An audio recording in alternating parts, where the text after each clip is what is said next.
everybody. I just want to do a quick little update before the podcast begins.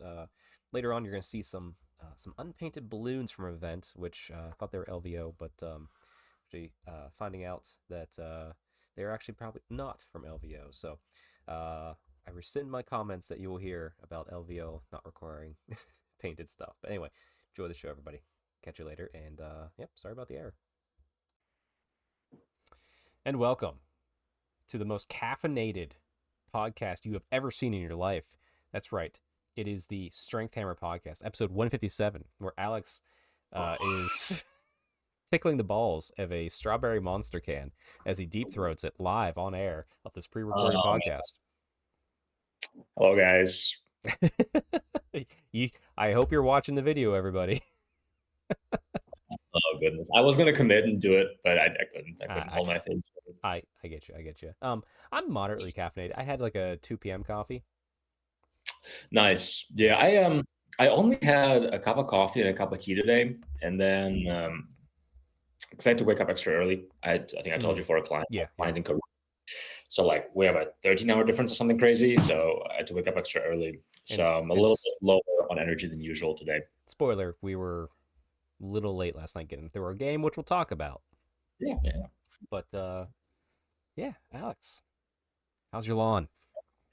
It's good. I haven't cut it since last week. I probably should.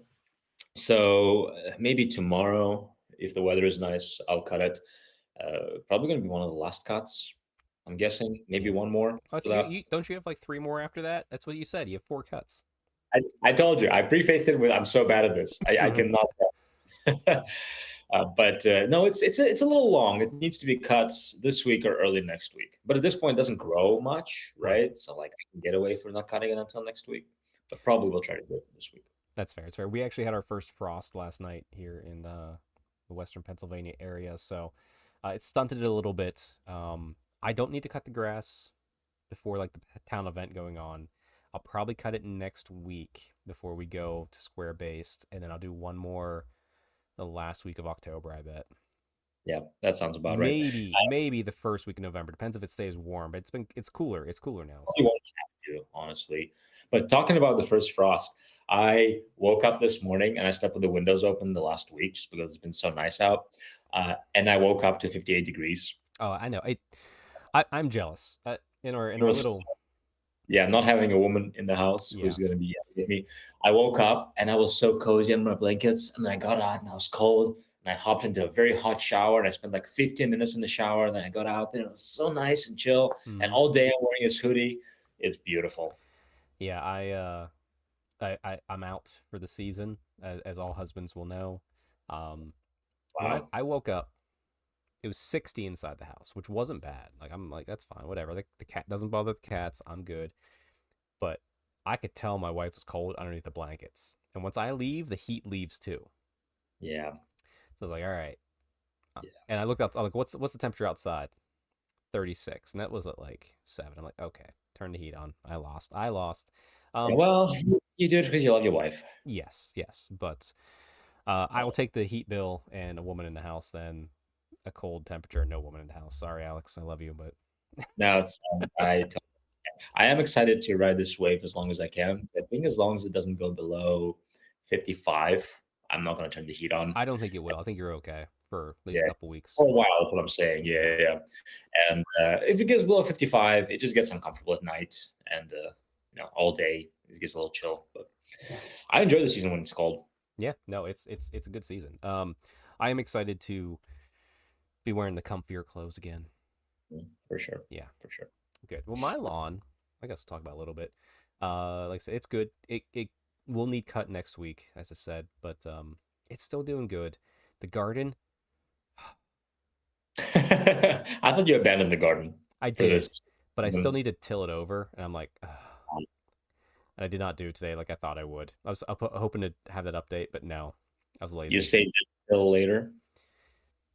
Yeah, I'm going to just stare at it this weekend and regret my decision of not tilling it. That's good. Well, with that out of the way, Alex, before we do hobby, because everybody, there's not really much of a fitness topic today because Alex and I are prepping for the square-based event in Toronto. I thought because we gave and we're just not working out anymore. No, no, no. It's because we're just saying the same stuff evermore. And if you look at any Instagram post about fitness influencers, they're god awful dumb. Like, I don't care anymore. You're saying the same shit. About ready to unfollow all of you.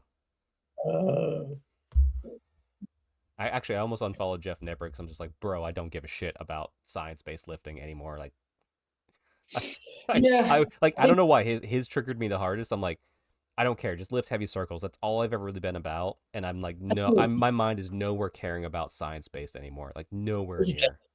in the fitness. I'm definitely fatigued with people just ripping on other people. That kind of content, I'm very fatigued with. Even if it's worth, like, it was deserved, I'm just over it. Oh yeah, I Um, started unfollowing those too. I've seen a few, and I'm just like, I'm done. Even if it's like proper and sometimes it's needed, I'm just tired of it because it's a very negative energy. I'm It's still interested in like news research and kind of the data because I sure, just like like I'm not saying it's not valid or not worthwhile, but like personally, it does there's also a nothing lot for of me. But I'm just like I'm tired of it. I don't care. Like I'm going to pick up heavy things and put them down, and that's all I'm going to do. I and know how also to like eat. I know how to it's lift. I don't need like it's not for it's not for 99% of people. The reality is it's like this 1% of people jerking each other off and like yeah. I know more than you, I know more than you, and it's kind of I'm getting a little bit tired of it as well. It's yeah. It's the thing. Like you're where I was at probably like 5 years ago. Like you'll have a cycle, so like you'll just tune it out. Yeah, But the the longer you're in the fitness space, the less I care about following fitness people. yeah, Like there's a few people I like. Like I'm gonna follow you, Alex. I'm gonna follow like Ben Mudge. I'm gonna follow Josh Taylor. Like yeah. I like those people, and I know, and they're not putting out. They're not. They're trying to be interesting every time. They're trying to Sure. connect. They're trying to make a thoughtful thing for you to engage with, as opposed to just here's how you should only lift 3 reps per session instead of 12. I'm like, I don't care. I really Yes. don't care. Like, Right, don't. right. But like, And also another thing to consider is you have to, if you're going to be a fitness influencer and you're going to actually try to help people, you have to find fun ways to present the same content to people because the reality is 90% of fitness is about the same thing.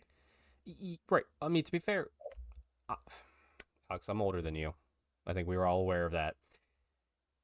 Everything is always the same thing over and over again. I don't care what influencer thing you are, because there's influencers in Warhammer that I'm tired of, Sure, and I'm just sure. like, you're Well, it's because you're in the space for so long too, right? Like you right. see this trend over and over and over.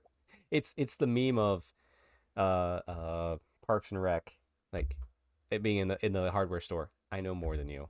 Yeah, Like yeah, yeah, I know more than you now. Please shut up. And it's just like, but it's me yeah. following you. So it's like I'll just unfollow you. I'm not gonna bash anybody. I'm not here to call anyone specific out. Like Jeff Nipper does the first one that popped up, and like I think he's starting a new business, which is great if that's what you're into. Which good for him. I hope he succeeds. I don't know him. I never will. Because look at us. We're never gonna be on that level. I won't. You might. Yeah, Alex, you'll get there. Yeah, I'll get to that level. And We'll you'll work out. purposely introduce me to him, and I'll just be like, Yeah. no. I Um, I to be fair too, I'm drained on influencers in general. I like real people. But I also understand the influencers are there to make money, and I'm not going right. to yuck their Good job. yum. That's their job. I will Yeah, just quietly ignore yeah. if they And bother so me. you just got to do what's best for you, right? Yes. Like I said, yeah, I'm not. I'm sorry. This wasn't be a rant about influencers. That was not the point. That's like I love I don't hate any of them. I'm just uh, tired of them, and I should just unfollow most of girls. them. Also, there's a lot of people out there who are also technically influencers, I guess you could say, who are just posting kind of like I do, but they do it better than me. Like just my life. I Sure. like those. That's what I enjoy right You now. really And think about it. We're all influencers because we all influence other people in what we do every day. all right, well, if you're gonna influence, just pirate everything. Stop paying your taxes. Lose all your guns in a boating accident. Done. All right, I've influenced, right, Alex? Did I do it right?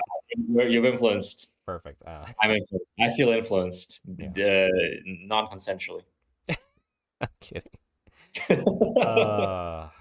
You do all that stuff I just said in Minecraft. Yeah. I Anyway. love when people talk about controversial things, but then they use fruit to talk about it. Have you seen those Mm-mm. videos? It's like, I don't want to get controversial, but I just pops on my feed sometimes. And it's like, those apples, I like apples, but those apples are pretty bad apples. And they basically talk about Yeah. That's little things, but it gets. I Whatever, don't like yeah. it, but That's but annoying. it's funny. It's funny because I'm like, oh, Yeah, because you would get tickled if you talked about it without fruit. half of my feed lately is obviously Taylor Swift. Sure. Um, but then the other half is like the memes of like some depressed person like in a war doing caramel dancing. And I don't know why. I'm like, why is that my feed? I'm a very Algorithm, happy person and I'm not in a war. algorithm is so weird. So, like, yeah, you have to feed it. You have to delete things. You do a good thing. Like you like occasionally will just like the things that I you do. want Yeah, to and see. it's at the point where it's getting away from what I actually care about, so I'll work on it again. But You anyway, have to. anyway, So we've gone into a weird topic. Let's talk about Warhammer. no. All right, what do you want to talk about? Should we say the magic Monsters. word? I can say mom. Tariffs? That makes people mad. I don't know. Yeah. Governor shutdown. Let's talk about that. Oh, good. Thank God. Stop it. They're terrible. Yeah. I don't care who's in charge. It's terrible. Yeah. It's not on the I side. was like, we did it, everybody. We succeeded. Government shutdown in the U.S. Good. Keep going. Don't Let's go. make it more. No, anyway. More shutdown. More shutdown. Double shutdown. But still pay the people that work for you. Right. I guess. Figure it out. I don't know. Whatever. Anyway, Warhammer. Let's get off this topic. Hey, you want to hear something cool about Warhammer? Oh, Uh, that's your hobby. Nope, not that. What's up? official Warhammer merge page contacted me and asked me if I would want to be one of their affiliates. Oh, nice. And I Okay. said, yeah, and I said no, but if you want to send me some stuff, I would be happy to review it and like promote it for you. And they never replied to me. Yeah. Okay. I saw someone I do follow. They got it, and they've done a few posts for it. Yeah, Actually, I did see there's some old world merch on there, and there's one with a sword it's been- master and Illyrian Reaver. I'm like, that's me. I might buy that shirt. yeah. No, it's cool, and they're doing a good social media thing. No, it's But fine. yeah, Yeah, I mean that's a good way to promote it. Also, as a Warhammer Plus subscriber, I have got a discount code right now. So, there you go. but anyway, so we're gonna look at some news for Warhammer. So Let's do it. we have the holiday boxes, the Battle Force Yeah, boxes. So I got the 40K ones up here. Wow, they're pushing 40K hard right now. There's what, 7 of these? yeah. A lot of them apparently are really good value too. So yeah, the Bliss. I'm assuming these are all going to be around 210 to 230 USD. Hmm. So the first one, the Blissbound Warband, has Fulgrim, a new model, and I think Which all is I think all those are new models technically. They're new yeah, sculpts, yeah. yeah. A bold move to have Fulgrim because that's like such a big centerpiece hero model. I guess everybody will want it if you play, but if you already have Fulgrim, you wouldn't really buy it again, right? True, but also if you don't have him, The he's reason for that. like Yeah, I think he alone's probably like 100 something, maybe closer to 2. So like this is going to true. be a good value if it's 230. That's true. That's true. The Chthonian Prospect. So, hey, here's Votan. Still waiting for my friend Evil Bob to paint up my little force, my 1,000 point force, which is no longer a 1,000 point force because this game changes too quick. Sure. Um, but yeah, I'm a fan of the Votan. They're cool. There's some good sculpts in here. Yeah, I feel very neutral about Wotan. They exist. That's fair. That's how I'm about Chaos Dwarfs. I'm like, that's fine. Mm. All right, here's something we're both neutral about, I think. The Crusher Yeah, Stampede. Here's some Tyranids. big boys, all big boys. That's cool. I like that it's thematic. That's true. Yeah. I mean, that's a bunch of big kits.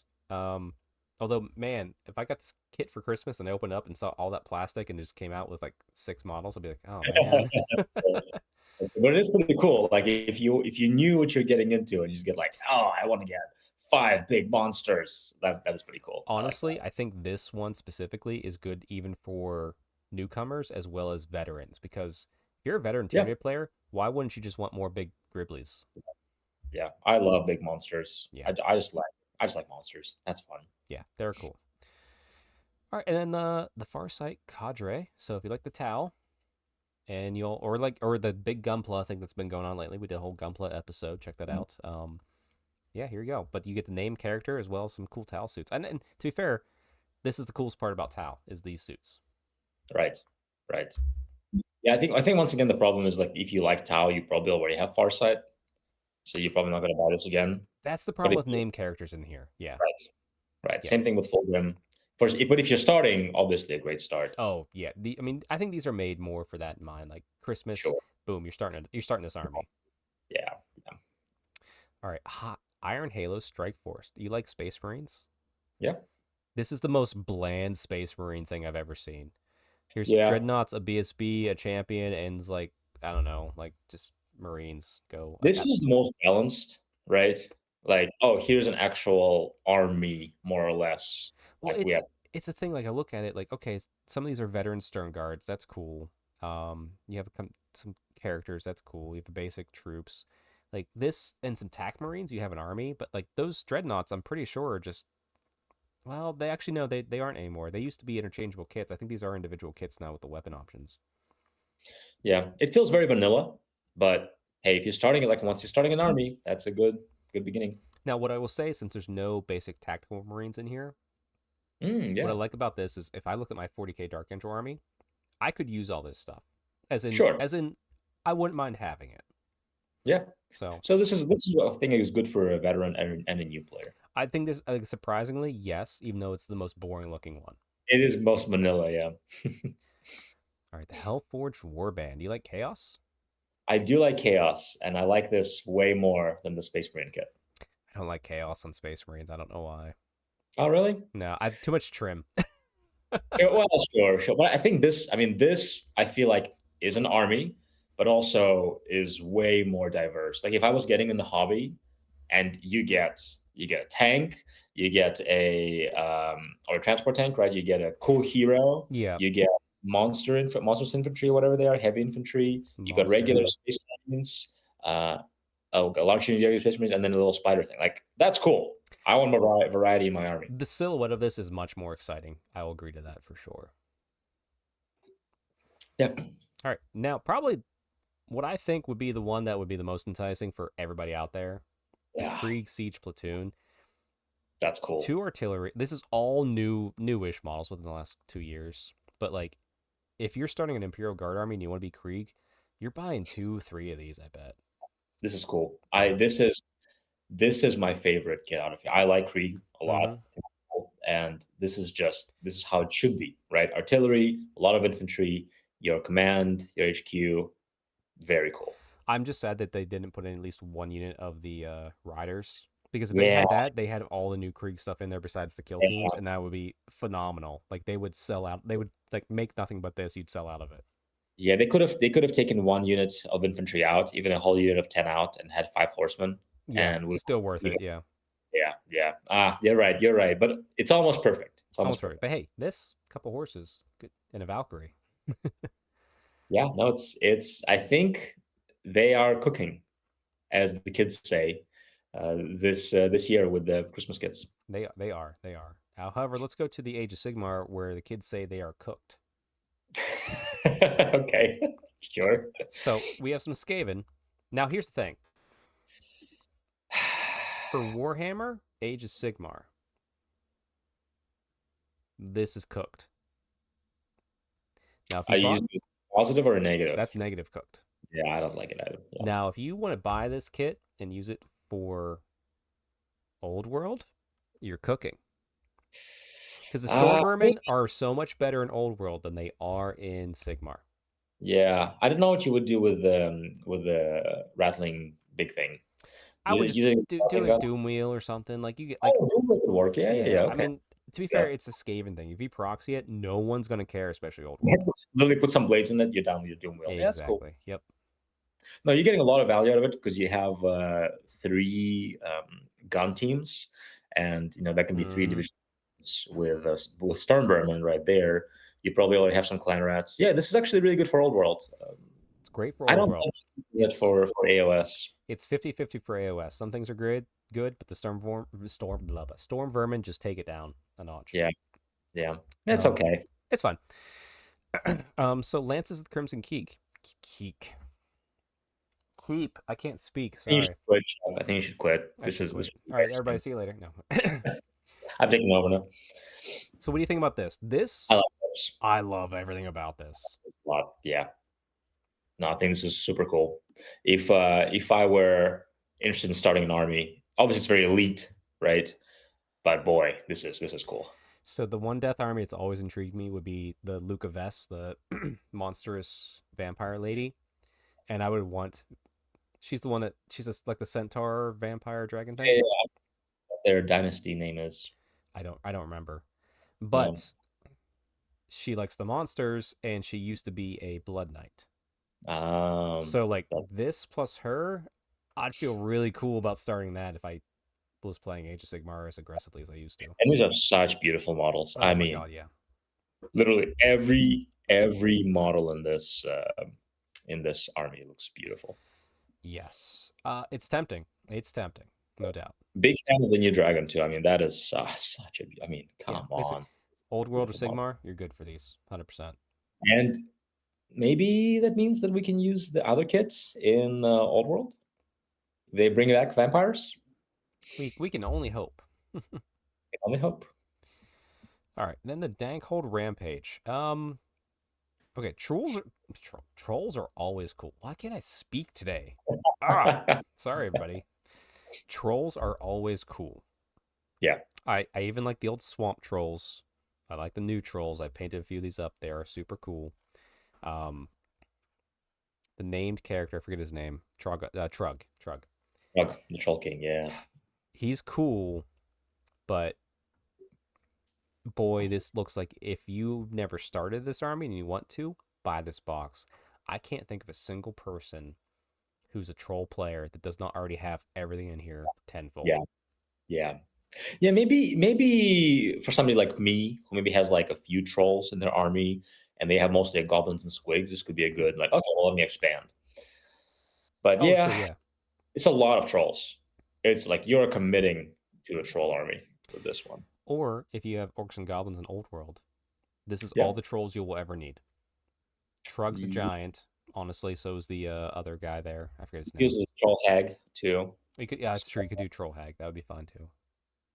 Yeah, honestly, yeah, actually, really good value for Old World. Once again, Very good. Yeah, these are all better values for Old World than they are for Sigmar. yeah, for Sigmar, it's just such a big commitment into trolls. That's a Yeah, lot. you You have have to to really really want that. Yeah, but it's cool. I'm sure it's good value. All right, and last, probably the best Sigmar value. Let's be honest, because Wow. Sylvaneth are doing Yeah. it well. The Outcast Spike Grove. So you get a tree. You get the Tree Lord kit, which can be the Durthu, Tree Lord Ancient, or Tree Lord. Was it 16 dryads because they still sell them in those old kits. A bunch of spites and then Dryka. I love it. It's good value. It's a lot of models. Yeah, it is. It's fantastic. It's probably the least amount of value for Old World Yeah, because the dryads are okay. I don't know what Dryka would be as. Maybe she'd be a tree lord, I guess. The spites, I don't know what they would be, but they're dual kits. So just having his dryads. this is probably the best Sigmar one. Yeah, which is kind of unfortunate because all of these are old kits. Yeah, Well, yeah. older. Like none of them are newer kits, right? Right. Like these are all kits when Sylvaneth came out. I would hope this kit's $180. Yeah. This better be a cheaper kit. Yeah, like these dryads are pushing their weight. Yeah, man. I keep looking back at Skaven. I wish it was more thematic. It's just a bit too spread. I wish it was like maybe all Stormvermin or maybe like honestly all monsters would have been cool. Yeah. Or be a demon rat, whatever they're called. Can't remember Oh, now. that'd be cool. Yeah. Yeah, something. Vermin lords are cool. Yeah, Vermin Lord. Yeah, it's just I like Skaven in both AOS and Old World, and it just doesn't that kid doesn't excite me. Oh, actually, so it looks like it's 20 dryads I'm seeing here because Oh, they're on sprues of 4, so they just made one extra. oh, nice. Normally it's a box of 16. They're like, oh, here you go. You can have 20. Okay, that's good. And that's it. That's why it's cooked because they made half the amount. Yeah. But Yeah, kind of lame. I wish there were maybe like a different army, and I'm not particularly excited about any. Besides the vampires, vampires are pretty cool. I think the vampires are the best one out of the bunch because I could see myself getting that for Sigmar as well as Old World and being happy. Oh, you could do it for Old World too, pretty easily too, huh? I mean, yeah, like that fills a lot of special and a hero choices right there, and then you're just getting zombies and skeletons. Yeah, that's true. That's true. I like it. See, all right. Well, hey, moving on to the news. Hey, do you like Warhammer Quest? Never played it. Okay. I've played it a couple times. I like it. I never actually bought into it. But hey, here's Warhammer Quest Darkwater. Also, Warhammer Quest should have been Old World.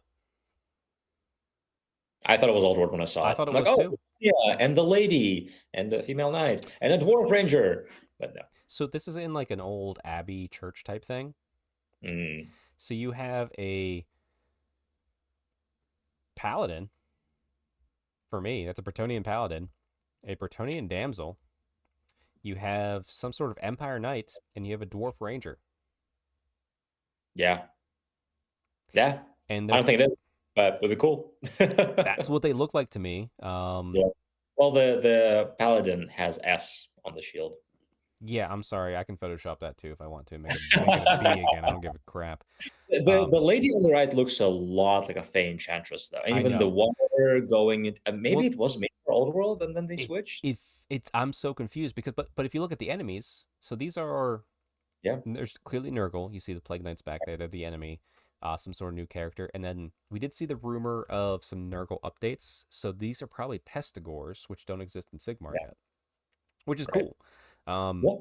I like that they're they, keeping them in the Old World and the AOS. yeah, well, it's like Pestigors, like the enemies here scream AOS, and then the center screams Old World. I'm like, what are you doing? Yeah. Like, Even the Dwarf Ranger, he looks he's like a Dwarf nothing. Ranger. I don't care what you're saying. He's a Dwarf Ranger. We have nothing in like that. And even the lady, the knight, we have nothing like that in AOS. The female knight, I could see as Cities of Sigmar without much issue, but like that paladin looking guy, But she doesn't look like Cities of Sigmar thing at all. Like she doesn't have like the weird helmet, and even the knights look kind of like they all look I fancy. know. These guys just look very basic and vanilla, which is good, which is how Old World looks, right? Right.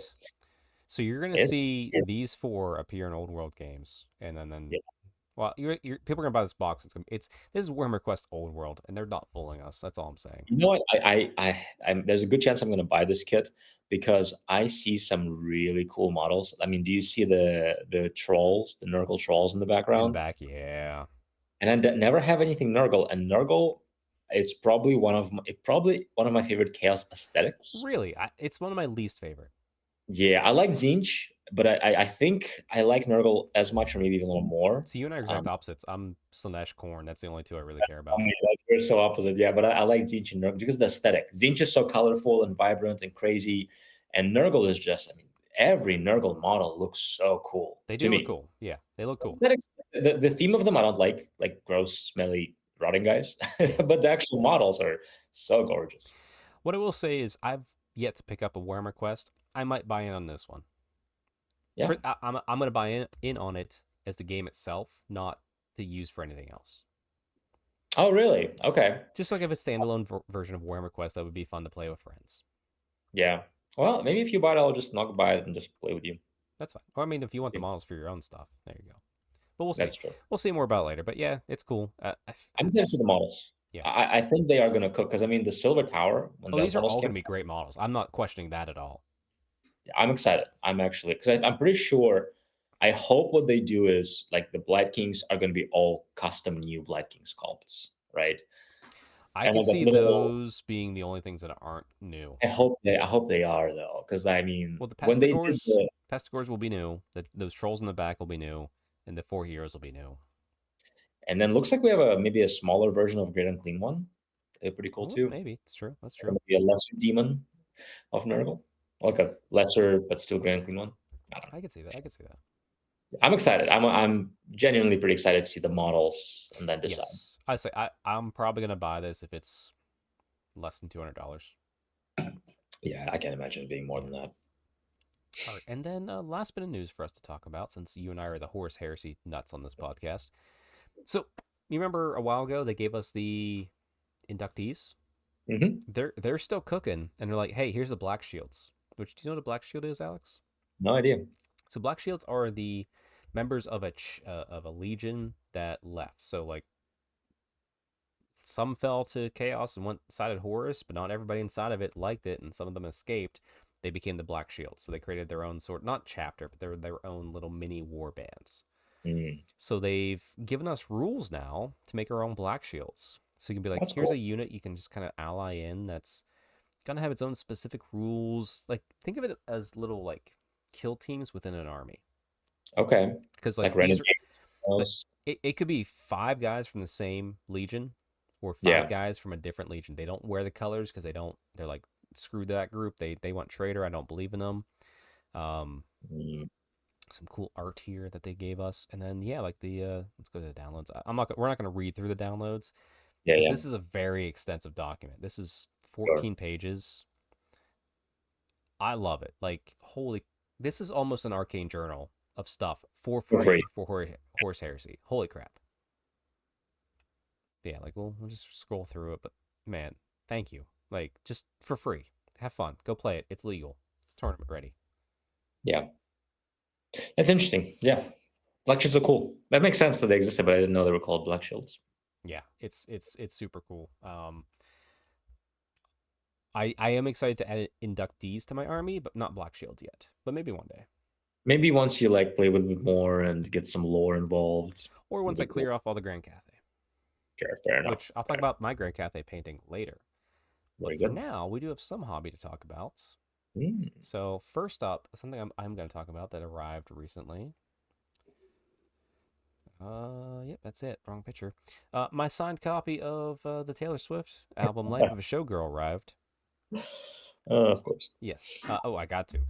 So I ordered a collector's edition copy, limited edition, I should say, and they didn't send it. Instead, they sent 4 signed copies. Wow. I'm not even mad. I No. made out. You definitely did. Giving one Is to my one signed copy more than what you were buying? So on retail, no. So I spent $18 for the limited edition I bought. These were all probably like 14 each, Okay. but they were limited and they sold out very quickly. Nice. So I got 4. So That's did I make out on money? Yes. Am I selling these? No. I'm giving one to my niece. The rest are on display in my house or staying sealed because why not? nice. Yeah, That's fun. I'm excited. It's a great album. I love it. Like, we're gonna come back to this real quick. Hold on. It is a great fucking album. All right. This is such a good Taylor Swift album. I love it. Is it her best? No, I still like Reputation better, but I'm loving everything on here. If you haven't listened I'm to happy. it, pause, go listen to it. Alex, go ahead and listen to it. I'll wait 41 minutes and 42 seconds. That's how long it takes. I will wait for our car ride to Canada for Old World Tournament. And we can listen to that's right. That's right. Yeah, you're gonna be stuck. I'm gonna make you listen to it. Okay, perfect. You'll like it. It's for the casual listener like you. Half of it's bangers. Okay. At least half of it's bangers. You'll be like, it's in my head. I can listen to it all day. I will. I'm okay with you playing the ones you think I'll like. There we go. All of them. Oh, okay. Oh, okay. Yep. That's what we're doing. All right. Anyway, so besides that, Alex, your hobby table is pretty full right now. What's going on? Oh my goodness, man. Yeah, this is bleeding into our main topic of prepping for Square-based GT.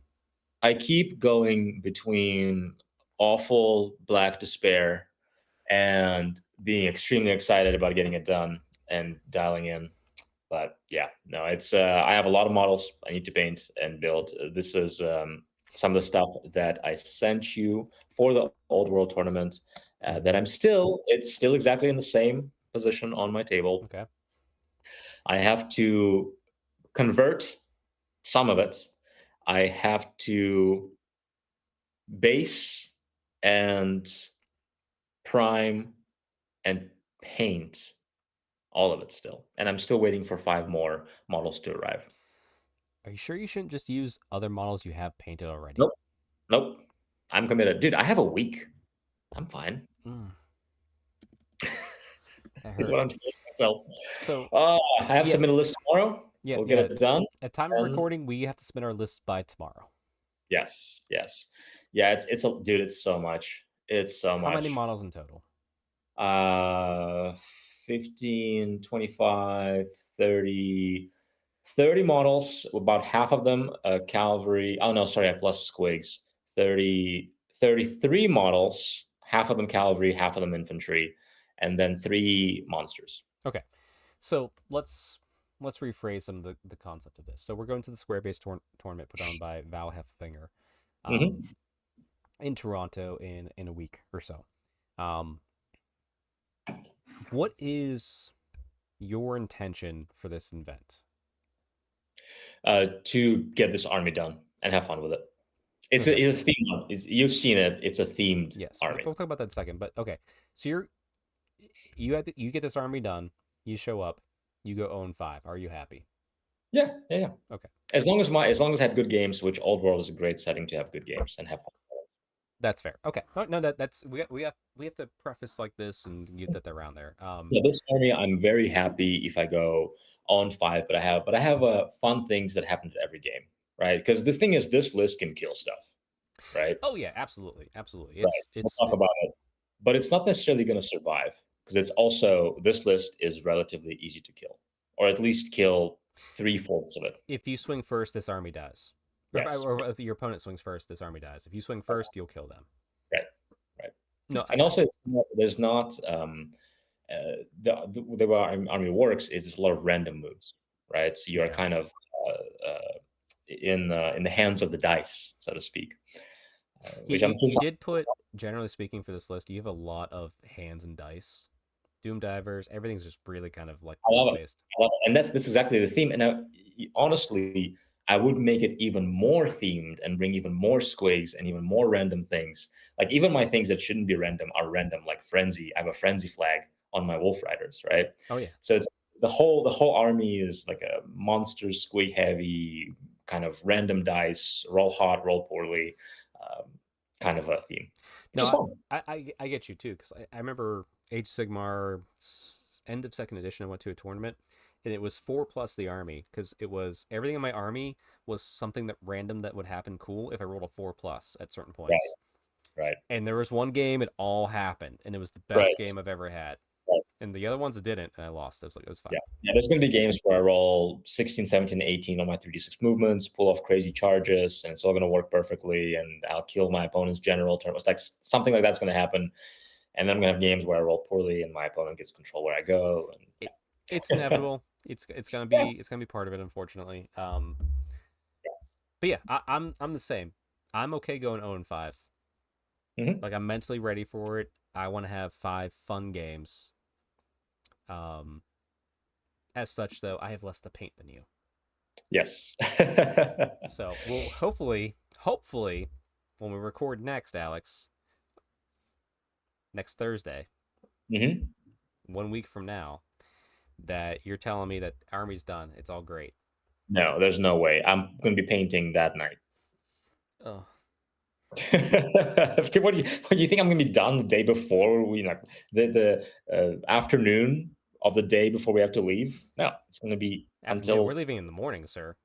We're getting up early. Well, yeah, that's what I'm saying is like I'm not going to be done till the day we're leaving. Oh, okay, So, okay. yeah. Well, if all right. Anyway, well, okay, everybody. If there's not a podcast next week, suddenly it's because Alex is too busy painting. All right, just so you know. I'll just paint while you talk on the podcast. That's fair. That's fair. Well, let's talk about. We had a game last night. Yeah. So here's a little picture of the table here. Um, there's Alex's army. There's some proxies in here, by the way. Like this giant, it's a Weverin. Like it's not. It's on his desk. It's gonna be beautiful when it's all painted. But do you want to talk about your army a little bit more, or should I talk about mine now? Or my possible one. I'm still waffling a little bit. Let me finish mine because I already talked about it, and then you can talk about yours. So oh, the army is heavy squig base, and actually on the way home because I played only one game, right? I was thinking should I change anything? I'm like, nah, just stick with it, just play with it, don't worry about it. So I have a black orc war boss on a wyvern that's pretty tanky. I have 4 goblins on giant cave squigs. 3d6 random moves. They all do different things. I'm not going to talk what they do each, Yeah. but they all have different roles in the game. I have the wolf boss, the name wolf boss Kicknick, which only thing in the army that allows you to bring ambushers, right? So he's going to have a unit of wolf riders as ambushers with a frenzy flag, which is I'm glad I played the game because now I kind of will understand a bit how to use them because I don't use them correctly. I have 2 units of 10 goblins with fanatic each, just to be a little threat. 65-point little unit that's a threat is nice. Yep. And I have to bring black orcs. I have 4 units of minimum size squig herds with 5 squigs. I have 20 squig hoppers, 5 each, 4 units. I have 3 manglers and 2 doom divers. Okay. That's the list. Solid. The list I ran to try out, it's a little bit of a meme list. I put it in. I'm in the Squarebase Toronto WhatsApp chat, which I remember the moment I saw them talking. I'm like, Alex, we're gonna lose every game, and like it was good. It was freeing. We were relaxed Yeah, after that. Yeah. honestly, it is. So and there's a bit of a couple people who are just like, you can't bring that. I'm like, yes, I can. Technically, I can. Um, so I have 118 witch elves, a unit of 40 Mhm. with a cauldron of blood death hag in there, and 2 units of 39 with a death hag on foot, all with witch brew, so I never lose frenzy. It's horde, extra ranks, all this crazy stuff, and then I have to use a character that's not a death hag as a general, so I have a supreme sorceress, level 3, demonology. Put her on a horse and put her with some dark riders just to run around and do whatever the heck I feel like. Sure. Um, they were useless. The supreme sorcerers and dark riders, I don't know what they were doing. They got a few spells off. That was cool. Which Um, were marginal at best. They're okay. yeah, And I had no dispels, by the way. So this is you just failing to cast, failing to right? cast natural spells. So Yeah, imagine a game where you had a level 4 or level 3 dispelling you. You would cast even less spells. right. But I do need to bring something for it. So like I'm like, I played with it a little bit, but regardless, it looks threatening as often does. It's scary, yeah. Went forward, but I don't. It's frenzy. I have to charge. I have to overrun. Do all this stuff. And even like both of us at the start of the game was going like, Chuck's lost this game. He can't Mm-hmm. control 90% of his army, and I'm like, yeah, Yeah. it's fine. Let's see what happens. Um, However, I want to get in combat, so I got in combat, and I kept winning by like 1 or 2 Yeah. because I just have so many models. Yeah, you I'm did. my Age of Sigmar Witch Elf saves have ported over to Old World that I can just make all the saves I need to make.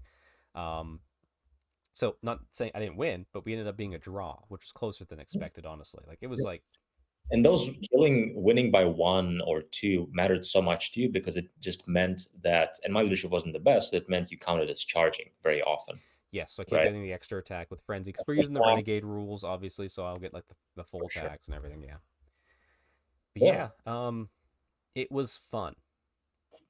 I very much It enjoyed was it. it was a fun game. I think it would have been, I mean, honestly, like what would you change about your list? So the only thing I looked at changing is I dropped an item on the Supreme Source. I changed up some magic items, not any units. Okay. You would So still be level 3? yeah, because I don't care. Mm, Like it's just risk reward. Like, do I get the spells I need or not? Because really, if I'm looking at this, if we just played to kill each other, everybody. sure. If there wasn't a single objective on this board, I lost the game. Sure, sure, sure.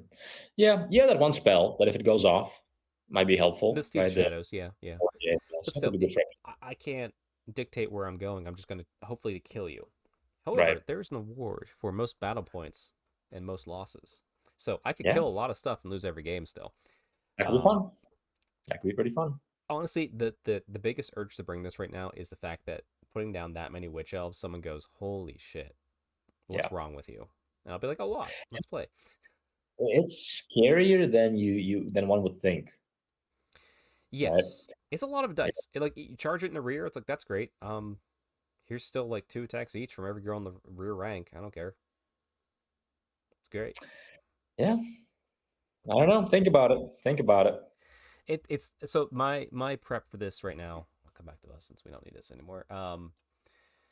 So I'm either gonna take this list, but I'm also playing Yes. with a thematic Phoenix Guard Phoenix style list That could be for cool. house. It would be cool. Yeah.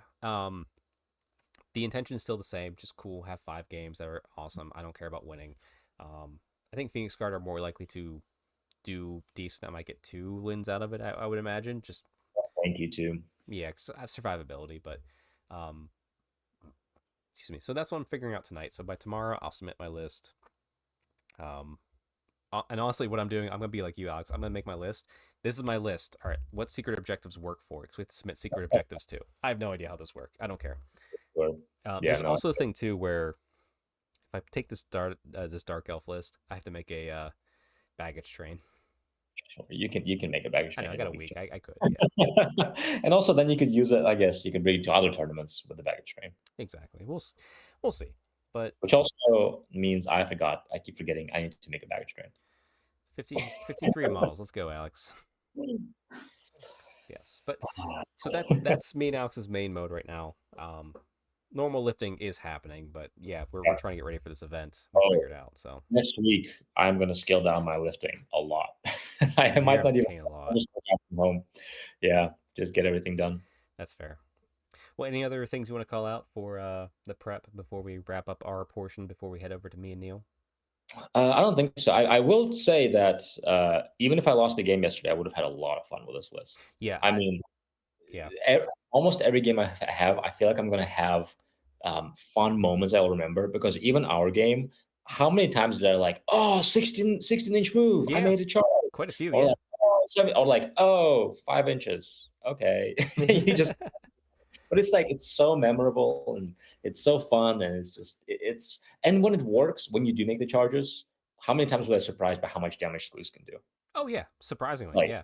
Holy crap. I mean, the impact hits, and then they have 2 attacks each, strength 5 for small. Like, it's really good. Yeah. And something charges them and they die. So. Exactly.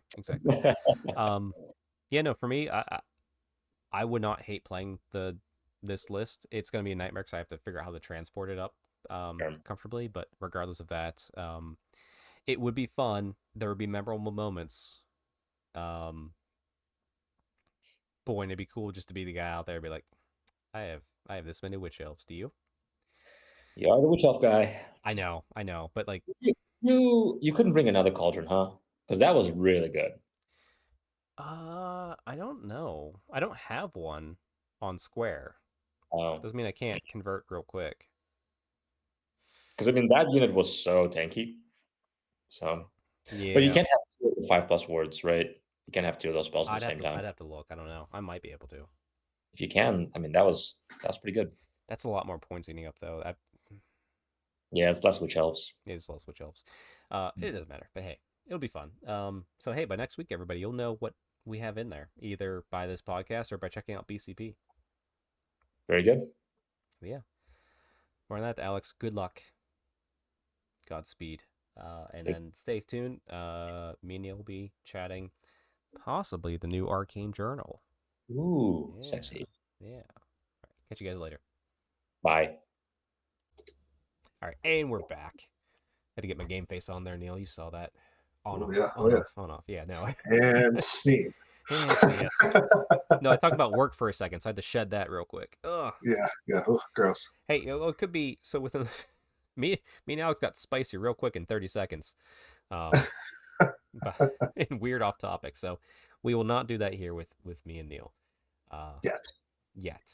We're at least we're a 3-minute spicy take type of people. Because you know what we have to start out with? We need to know how your lawn's doing, Neil. Oh boy, we're on it. No updates. Literally 0 updates. It is scheduled for a cut on Saturday. Ooh, okay. All right. Yeah. So it'll be cut by the time this podcast. Strong, still haven't cut it in probably a month. Ooh, okay. I said I mentioned earlier I'm at the point where my needs could use a cut, but it's okay to last at least till next week. I'm sticking to my 2 cuts. Alex, by the way, has rescinded. He's down to 2 cuts. No 4 cuts for that man. He's learning. All right. Yeah. That's good. Well, how else is things going on for you right now? Things are good.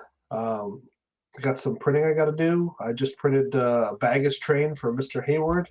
Nice. And got him a couple pieces and a couple pieces out into the mail and are in his possession already. That I owed him. So that's apparently he sent me very clear instructions on how many wheels he would need, and I just kept on not printing the right amount. Yeah, I've heard about those wheels so many times, Neil. I hope it's correct for your sake at this point. Yes. So he, my wallet is getting thinner as I keep sending the stuff UPS. But anyway, my mistake. So it's fine. What do I want to say? he has all the wheels in possession now, and so I told him he's going to try and paint as much as he can of his army before. There's no painting requirement, although it is highly encouraged for this event coming up. He's going to try and get as much done, but I told him he must have the Iron Demon done because I want to see it. Well, he should because he dropped from that event. Or no, is it your event? My event. Oh, your event. I thought you meant. I thought this was for the. Sorry. There's an event in Pittsburgh, but that's Sigmar, but it's also Chaos. It's Chaos Dwarfs met for everything, so it's very confusing. Yeah. So sorry, my fault. Yes. I'm sure he'll have it done. Perfect. Well. Yeah. So that's kind of been my hobby though lately. Is just doing that, just printing. Oh. So I got Mr. Cole of the Sea, Cole of the Empire is. I have guilted him into playing into my event as well. So I got a baggage train. I got to make that guy too. Hey, you know what? What if some of his Empire Knights could be in Lance formation now? We'll get into that with Settra's Fury a little bit. He might like to use that book in there. Yeah, I mean, plus a lot of the Null gun lists and everything. Looks like those are doing pretty good. So gun lines. Exactly. Well, for me, I actually got some hobby. Let me post it up here. Boom, finished 10 halberdiers for my Grand Cathay, the first unit officially done and off the blocks. Nice little transfer on the banner there. It's one of those big transfers. Looks amazing. It really worked. It really worked. It came out very nice. I love the color scheme. And I was very happy for it. I was like, okay, cool. Decided to then take the next step, which was do a hero, a little bit of a treat. So did the BSB on foot, Gatekeeper. Once again, a big transfer. This is the second of the 2 big transfers for this one because I royally screwed up the first one. Oh no! this one was fighting me. I was like, ugh. And I'm kind of sad because I wanted to do one on each side, but the other side just has some other motifs and dragons on it. It's still good. It's fun. I'm not unhappy with it, but it's just like. Get lucky with one banner and bad with the next. Yeah, terrible though. Like this army that you're supposed to love and you put all this time into, right? And I don't know if you're like me, but sometimes you just look at it, you're like, yeah, I remember how that sucked, and I still hate that, and I still hate that about it, and I still hate that. It looks cool, it all looks cool, but I hate that. if I hated the banner, I would be. I just wish it was both the same on both sides. It's not. Yeah. I'll live. But yeah, but that's been my hobby lately. It's good. And also, actually, the 20 infantry right behind me, as I'm pointing to on my desk, if you're not watching us, is the 20 Jade Warriors with the sword and shield. They are on my desk with silver across them now. So starting that unit. Crushing it out. I love it. Well, after that, then the last real hard thing would be, honestly, the 10 Jade Lancers, the horse cavalry. And maybe the balloon, but still, we're moving. If I get through these couple weeks, I'll feel pretty happy. Nice. But hobbies, it's moving, it's grooving. But we have some news before we jump into our main topic. So Neil, we had LVO this past weekend. Ooh, I haven't seen the results yet. Actually, I should say LVO. It's weird because the way we record at the mid-end of a week. So last week at the time of recording. So already we're a weekend behind on all this, but it is what it is. But yeah, LVO happened. And I don't know what happened for Sigmar. I didn't look, but I did look at Old World. So I have that up. So we have first place, Grand Cathay. Can you believe it, Neil? Okay, it's almost as if that's a thing. Yep, second place, Grand Cathay. We're starting to hear a theme here. Although, third place, Orcs and Goblin Traps. Ooh, my goodness. Ooh, that's spicy. I love that. Yeah. Fourth, High Elf Realms. All right. Then we get two of my armies, by the way. My 2 armies that I have. Look at that. Then we get an Expeditionary Force. So that's Grand Cathay. Then Bretonnian Exiles. There they are. They're back. Tomb Kings of Khemri. Then Tomb Kings? Are you sure that's not a mortuary cult? Well, the new Settra's book's not in play yet, but it says Tomb Kings of Khemri. Okay, interesting. Then High Elf Realms. 2 High Elf Realms top 10. And then 9th, Royal Clan. Look at that. And 10th, Wood Elf Realms. And then we'll just do an honorary 11th here. Grand Cathay. Someone who's playing a normal Grand Cathay list and being sensible about it. Kudos to you, Devin Blackburn, for playing normally. But it was, I think, 39 people in the event. So pretty big turnout. Pretty good. Can't be too upset by that. Wow, I thought they were planning on having 60-some. That's interesting. Well, actually, it's funny. The square base that we're going to, I think, has 44. So it's actually be bigger than LVO. Wow. But there's something about all that Grand Cathay stuff that I mentioned. That you remember the last week we were last recording, we were talking about the London GT, and there's Grand Cathay, and we were talking about the unit spam, and there was so many balloons on that top table. There was what, 7? Uh-huh. Well, I'm gonna put the picture on screen here right now, which is from LVO, from what I've been told. If it's wrong, correct me in the comments, but I trust my sources on this.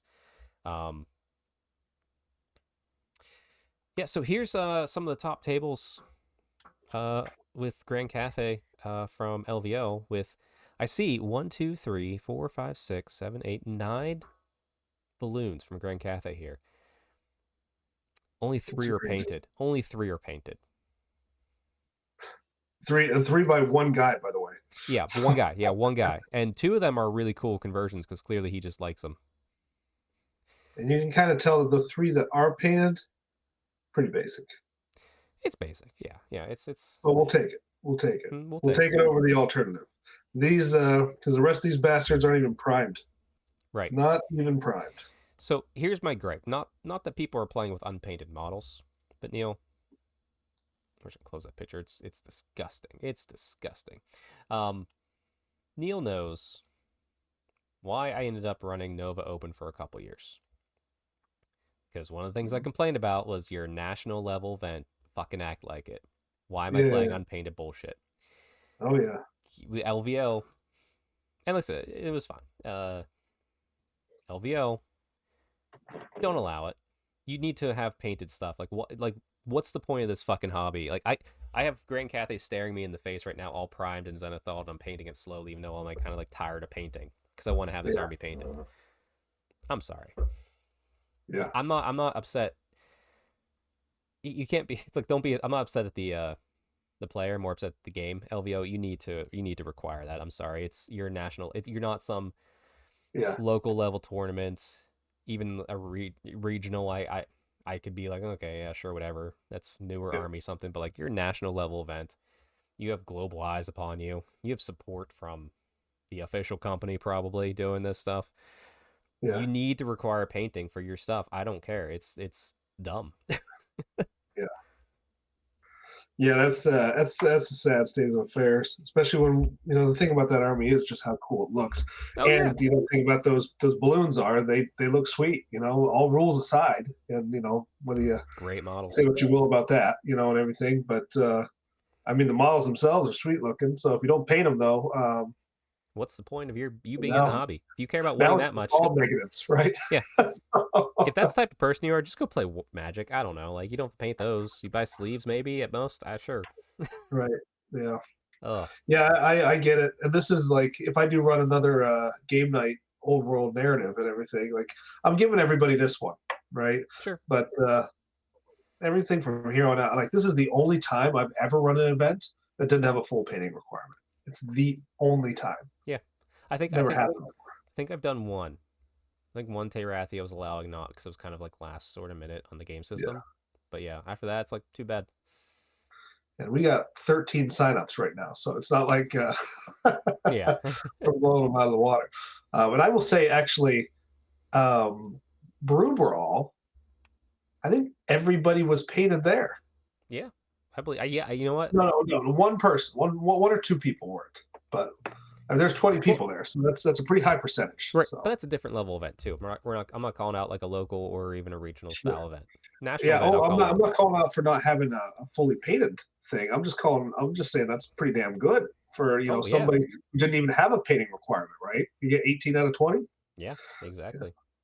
So. Yes, and LVO is going to grow. Like, yeah, 39. That's pretty solid. Like, I bet next year it'll probably be 80. But yeah, better have that painting requirement, otherwise it's going to look dumb. There are probably 20 guys were I just imagine just all excited, right? And they're like, yeah, we're gonna have 60 in this tournament, and I just imagine like they get onto the elevator and like people are like fumbling these balloons everywhere, and they're unpainted and everything. And looking at them like, you know what? No thanks. Yeah, I'm good. I think I'll drop. Yeah, I'll just leave. All right. Well, there's the news out of the way for that section. So tonight, Neil and I are going to talk about the War of Settra's Fury. Let's do it. Arcane Journal Review. So, let's just adjust this, and I can start scrolling down on this copy I have here. Meat and taters. Meat and taters. Yeah, so it's pretty standard. 48 page yet again. They're keeping consistent with that. Yeah. So I like, though, what I'm liking about this so far is they're telling a story with this one, like more so than like there's armies. Like the armies are there because we're telling the story, and these are the armies involved in the story. Do you remember the End Times books, Neil? Not necessarily about the story per se, but like how you'd read some story and you'd see the armies involved. Mm-hmm. And you're like, man, I would like to play that army. And we could with the rules set. It was just kind of making it up. But now we're getting specific rules. So it's that same vibe for me. Here's a story. Here's what's going on. Here's the armies involved. Hey, here's how you play this version of that army. Mm-hmm. But, we're in the Border Princes area, as we well are aware. And we're going to have, the Renegade Lords.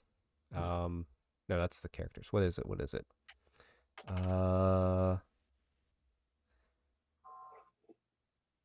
We have Empire, we have Tomb Kings, and we have, Empire Bretonnia, Tomb Kings, and the good old Slayer cult is what's in here. Sorry, I had to pull that back from memory.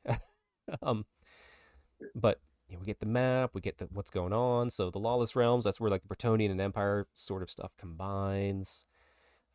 There's a lot of story. Like this book is worth picking up, everybody, for the story, and then I will show this real quick. I'm not really showing PDFs on this podcast, but here is just armor. We're on page 10 in the Arcane Journal if you're following along with your copy, but just shields and heraldry and some information about it and just like what it looks like. This is probably the coolest part. Like clearly these are Empire, these are Bretonnian. We are kind of seeing how they are interchanging a little bit and kind of crossing over. And I think that's just so cool. Like this is cool. That's what I want out of a book. Like, give me something fun and narrative. I love how you got a shield. You got a high elf shield in here, right in the water. So they're around there too. Got the Badlands. You got the orcs and goblins down there. So yeah, so there's reason for our high elves to be around in this battle area if we want to fight some of these things. But yeah, scrolling down here a little bit more, we'll get to the juicy rules. Of course, Settra's pissed. Settra's mad. Settra angry. Has Settra ever been anything but? That's the question. I don't think so. I think he's just always angry.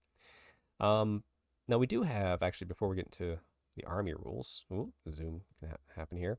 So we have the Old World Battle March, which, Neil, I told you last time, is a video game from the 360 area. But this is rules specifically made to play games between 500 and 750 points. So small point games. Now, I know you and I both talked. We prefer to play the bigger point games. Oops, I still have the PDF up. My bad, everybody. There we go. Back to our faces. We play the bigger games typically, but I'm glad this exists because smaller point games don't just work out of the box with this rule set. So, Neil, do you want to start with the minimum of 2 units on sure. This, and then we'll go back and forth? All right, yeah. When writing your muster list for a game of Battle March, your army must include a minimum of 2 non-character units. The minimum can include war machines, but cannot include units whose troop type is swarms or war beasts. There you go. Character limitations is what's next. As with any army created with Battle March, must include 1 character to be general, However, when writing your muster list, you must not spend more than 25% of your army's total on value on a single character. So you could have a 75 percentage point unit and a 25% character and have a Death Star running around if you want. Unit limitations. By their nature, armies represented by battle march are unlikely to include huge regiments or large numbers of elite troops. To represent this, when writing your muster list, you may not spend more than 35% of your army's total points value on a single core unit, 30% of your army's total points value on a single special unit, 25% of your army's total points value on a single rare or mercenary unit. Right, and I do like this next little bit, the 0 to X per 1,000 rule. Well, we're not playing at 1,000 points, so can we use those types of rules? And it says, yes, you can only use one, though. So that's what that paragraph essentially means. Yeah, you get to still, it even says, we want you to take your fun toys, pretty much. So, so you still have all the options in your army list that you have there. They do go through here, we won't go through too much on this, but they kind of scale the victory points based upon if it's dead or fleeing, if it's you killed the character, trophies of war, like all the basic stuff we're used to. It's just scaled down to probably match a smaller table size. That would probably fit this game a little bit better. Nice. Which, after that, then we have some deployment maps for some different scenarios. Like I said, it gives us the table sizes. So it looks like, what, 44 by 15? Yep, and they all look pretty familiar. Mm-hmm. I mean, there's only so many ways you can cut a square before it gets annoying. 40K. Right. Look at you. 100%. Yeah. But yeah, placing objectives, just a lot of cool stuff that's in here. So if you are into the quicker, smaller point games, or just that's what you want to create, this is what you want to do. Make it nice and easy. This is definitely an Arcane journal to pick up if you haven't already. It is actually nice to see them drawing out all the arrows and everything and to the objectives and making it very, very clear. Oh, you don't want exactly grids where they go. You don't want grids and have to assume that you know what the measurements are because they just stop putting them on there eventually. Yep. You don't like that? Okay. All right, just checking.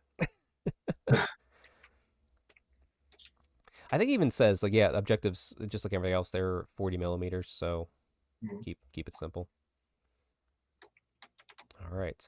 So then we get more into, so we got Settra's little new arc stuff here. I'm trying to think. Is this out of order? Yeah, there we go. So the mortuary cult, essentially.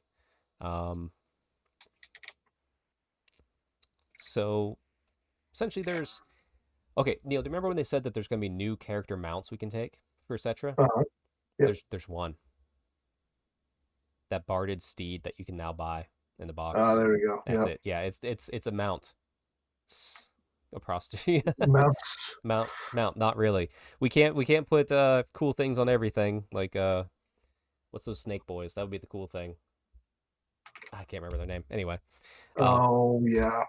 Ugh, I can't think of it either. Yeah, the model that literally just has guys surfing on top of it. We can't just do that. I guess not. Which is probably like the coolest model. Perfectly honest. I love my 3. They're the coolest thing in the army. Yep. Outside of the War Sphinx, which I still don't own yet. I need to. It's criminal that I don't have one. But yeah, but they give us the rules for Barded Skeletal Steed. It's heavy cavalry. Pretty standard stuff there. I'm not sure what heavy cavalry is going to do at 1 in a whole army of Tomb Kings, but I guess you can have one if you want. Just a little extra protection on that one character. Now this is one of the cool. What's the max armor save on a? They can get to 2+, right? I think they can get to, they can get to 2+. Yeah, they can get 2+. Yeah.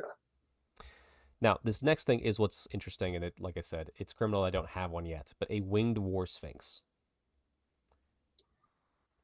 It's crazy. Yeah, this huge, awesome monster, and it does technically have wings made out of metal or stone. It's got a flying 9. This is supposed to be a statue, right? It's a statue. It's ridiculous. Statue that flies so much faster than any dwarf you've ever seen. I'm pretty sure a griffin's like 7 or 8. That's at least 8, I'm sure. Might be 8. I don't know. So we got a swift stride on this bad boy. Swift stride. Look at that. Swift stride, terror, swift stride, stomp, statue, regen, large target, indomitable. Yeah, it doesn't have impact hits, thankfully, but it does have stomps. And it's a behemoth. So those stomp attacks coming in with a -2 AP. 180 points, all for this little kit. Yes, sir. I'll take that all day.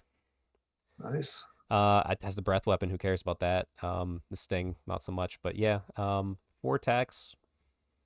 This thing's just an AP2 machine. Yeah, and you can bring 1 per 1,000 points as a rare choice. In a Tomb King's army. Or mortuary cult. So it's okay. So no matter what, you're only getting 1 of these per 1,000 points. So I think that's still fair. I don't know why you'd ever want more than 2. Honestly, 1 feels good enough to have as a threat in the army. Why would you ever not take a winged one? I wonder. I'm not sure what the normal one costs, and it could be now that people are just going to take that. Sounds like what I would do, because if the other one doesn't have Swift Stride or an 9-inch fly. I am bringing up the War Sphinx, and it's a move 6 anyway. So like if you if somebody blows their falcon horn on you, like you're like, okay, that's fine. Because you know what? This one loses the Howdah up top for the War Sphinx. Actually, no, I do have a War Sphinx. I don't have the other thing. Whatever it is. The War Sphinx can be ridden by like a Tomb King, have a mount on top. It can also have like the crew up top for spears or bows. But yeah, it doesn't have Swift Stride. And it is 175 points. So unless you're putting a character on your War Sphinx, you're probably going to see this flying one a lot more. Yeah, pretty much every time. Yeah, Necrosphinx. Necrosphinx, I think is the one I'm thinking of. But anyway, we're going to see a lot more of these out there. So apparently, Swift Stride and a movement 9, as opposed to movement 6, is worth 5 points. Yep. Okay. Yeah, that's fine. Unless you're putting a Tomb King on one, I think, or some sort of character. That's why you take the other one. Okay. All right. Anyway, so there's incantations in the mortuary cult. I'm going to save us reading all these rules. They're essentially spells, bound spells that you can cast, and you can put them kind of throughout different units and things in this cult, and treat them like dwarf runes. No unit can have the same combination. And what are the casting values of the bound spells, I wonder? So look down below. You'll see the casting values. Oh, there we go. Now, are these... Yeah. Now, I think in it too, it says that you can keep... You have to successfully cast it, because you only get 1 use for a lot of these. I think for all these are only like 1 use. If you fail to cast it, as in you don't roll the dice, you can try it again later. But as soon as you cast it, whether it goes off or it's dispelled, it's gone. Okay. So, which I like that. A lot of single-use items need to have that, I feel, in the game. Because, like, the Horn of Isha, we have to do that leadership test. I failed that leadership test twice, and it's like, well, okay, I just don't blow the horn, I throw it on the ground and walk away. Sucks. Yeah, it's weird. Do you want to start with the 50-point Scroll of Withering? You like the big boys. 50-point Scroll of Withering. Here we go. Type is a hex, casting value 8, range 21 inches. Effect. Until your next start of turn subphase, the target enemy unit suffers a -1 modifier to its strength and initiative characteristics, and cannot make any ward or regeneration saves. This bound spell may target an enemy unit engaged in combat. That is a really good spell. Range 21 range has 21. me excited. Yes. I mean, that's casting value 8. Yeah. It's really nice. -1 strength and initiative, and no ward or regeneration saves. What's that? Your opponent just brought a Death Star? Well, guess what? Now it's going to go Your away. next start of turn subphase. That is so good. Yeah. Okay. They need to start doing this more, this next start of turn subphase, because some of the spells like High Elves get, whatever, like every time Shield of Snappery, like terrible. Every time I run into a spell, that's like, actually there's a demonology one I was trying out last night with Alex, and I was reading it. I'm like, until the end of the turn, I said, I'm done casting this. I don't care what it does. I don't care what it does. It doesn't matter. Yeah. It doesn't matter. Anyway, next, Scroll of Summoning, 45 points. It's an enchantment. Casting value 8. Range 21. Target friendly unit regains D3 lost wounds, and until your next start of turn subphase, improves its armor value and regen save by 1. Now, the D3 lost wounds, it's thematic. Wasn't enticing. But you want to suddenly have a pretty tanky unit? That sounds pretty nice. 45 points, a little expensive, but if you need to swing around to combat on the defense side and hold an objective, that could be pretty good. Yeah, but you're improving the armor value and regeneration save? Well, the regen is... armor value of its regeneration or save. sorry, yeah, armor value of, which is good because the armor value on the Tomb King sucks. Yeah. But the regen, that might be like a 4-up regen, which is pretty good. Mm-hmm. I don't hate it. I think 45 might be a little expensive for it, but I could see the use case of where you'd want to bring it. Yeah. But it does not improve your armor value. It's only your regeneration. Just regeneration. Yeah, okay. All right. So you could still lose a combat, even if you lost stuff, even if you bring it back. It's just, yeah. All right, well, we're ticking down 5 points apiece here, down to a Scroll of Awakening. We're a magic missile, casting value of 9 this time. Okay, hard. Small 3-inch blast template so that its central hole is directly over the center of the target enemy unit. Did you say range 27 inches? Did we say that clearly? I did say that, range 27 inches. That's amazing. Holy cow. Yes, perfect. Love it. Any model whose base lies underneath the template risks being hit and suffering a strength 4 hit with an AP of -2. Look at that. They actually gave it some AP. What do you know? And it's strength 4. It's not 3. That is an amazing spell. Not for 40 points, it's not. Yeah, maybe once per game. It's a little heavy on the points there. Especially down to the casting value 9. So you may not be getting that off. Yeah. Yeah. I don't know. But I mean, I love the spell. I just don't love. I don't love the cost casting value and maybe the points cost. But the spell itself is pretty good. If this was 15 points at most, with everything else the same, I'd be like, all right, I'll put it in a list. Mm-hmm. All right, next up. Oops, sorry, go ahead. No, I was just gonna say, yeah. I mean, you're gonna take the other 2 before you take this one. For 5 points, 10 points more. Yeah. All right. So. Dropping 5 more points, 35 though. Let's see what we got with the Scroll of the Outcast Dead. Magical Vortex, casting 8, range 18. Remains in play. All right, so that's pretty good for a single use, although people can dispel from the template itself now. Small 3-inch blast template, center hole within 18 inches of the caster. Whilst in play, template is treated as difficult terrain. Template scatters D6 during every start of turn subphase. Any unit, friend or foe, okay, I don't like hurting myself, that moves through the template of that suffers a strength 4 hit with AP -2. So this is cheaper and just as good as the magic missile. This hit has multiple wounds D3. Any unit that suffers 1 or more unsaved wounds from this weapon must take a panic test as it has taken heavy casualties. Now, as a Tomb Kings player, you're not going to care about the panic tests. And to be fair, a lot of your stuff's going to be skeletons that you're going to regrow, so you might be okay with that. Yeah. Still, though, like, I mean, what are your thoughts? I have my thoughts. What are your thoughts? I mean, the panic test is extra, right? Yeah. So I think it's fine. 35 points, maybe, Yeah, if you're locally, for me, we don't play many objective-based things, so I would never look at this. But going to the 18 inches, the 18 inches is rough. The fact that it's a 3-inch blast template and not a 5 is rough. Yeah. And it's friend or foe, when it can hit you as well. So, really, yeah, the last 2 probably are no go. I could see this only in a situation where you are going to take a big block with a caster in it who's saying, I'm going to always hold this center objective in every game I play. And you put this out there and you just dare people to come through it. And if it starts getting too close to you, you dispel it. But like I said, it's once per game. The problem is now you just dispel to the spell, right? You don't have to dispel to the wizard anymore. Yeah. So it's like, I don't know. Like this is one I wish this had casting value 9, so it's harder to get rid of. Yeah. It's like, I love everything that's going on with this. It's just mismatched, I think. Mm-hmm. But anyway, Scroll of Urgency. What's next?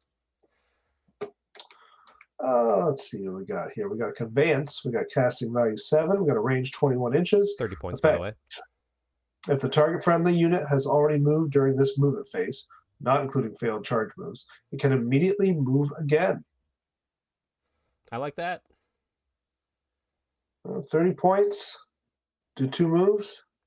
For an army that can't march, yes. Please. Right? Yeah. Casting value 7, so it's probably going to get off. Mm-hmm. Yeah, it's pretty good. I say in this army, I love this. Uh-huh. All right. Good. Not much else to say on that. We'll go right to this. Yeah, worth it. Yeah. I'd say worth it. Thumbs up. Strength hammer, double thumbs up of approval. Right.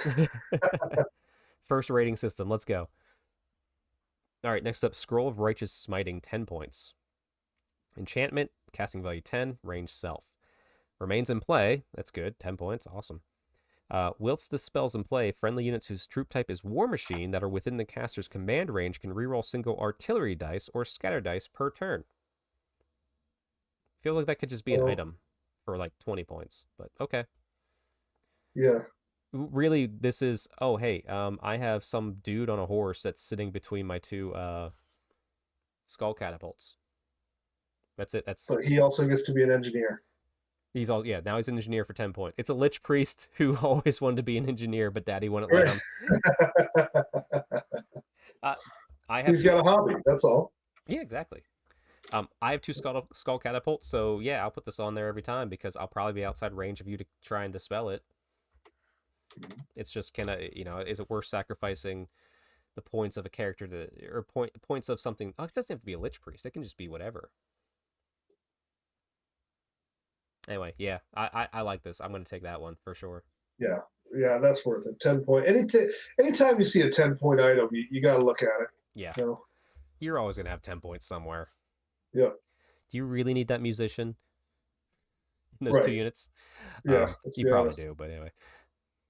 All right, and then we got those 2 cool new models. Well, they're 4 technically. The mounted and on foot guys. We'll skip past there. So that's it for the Tomb Kings. That's Settra's Fury. That's how mad he is. He has his priests writing scrolls for people, strongly worded messages that he can give to units to do stuff. That's right.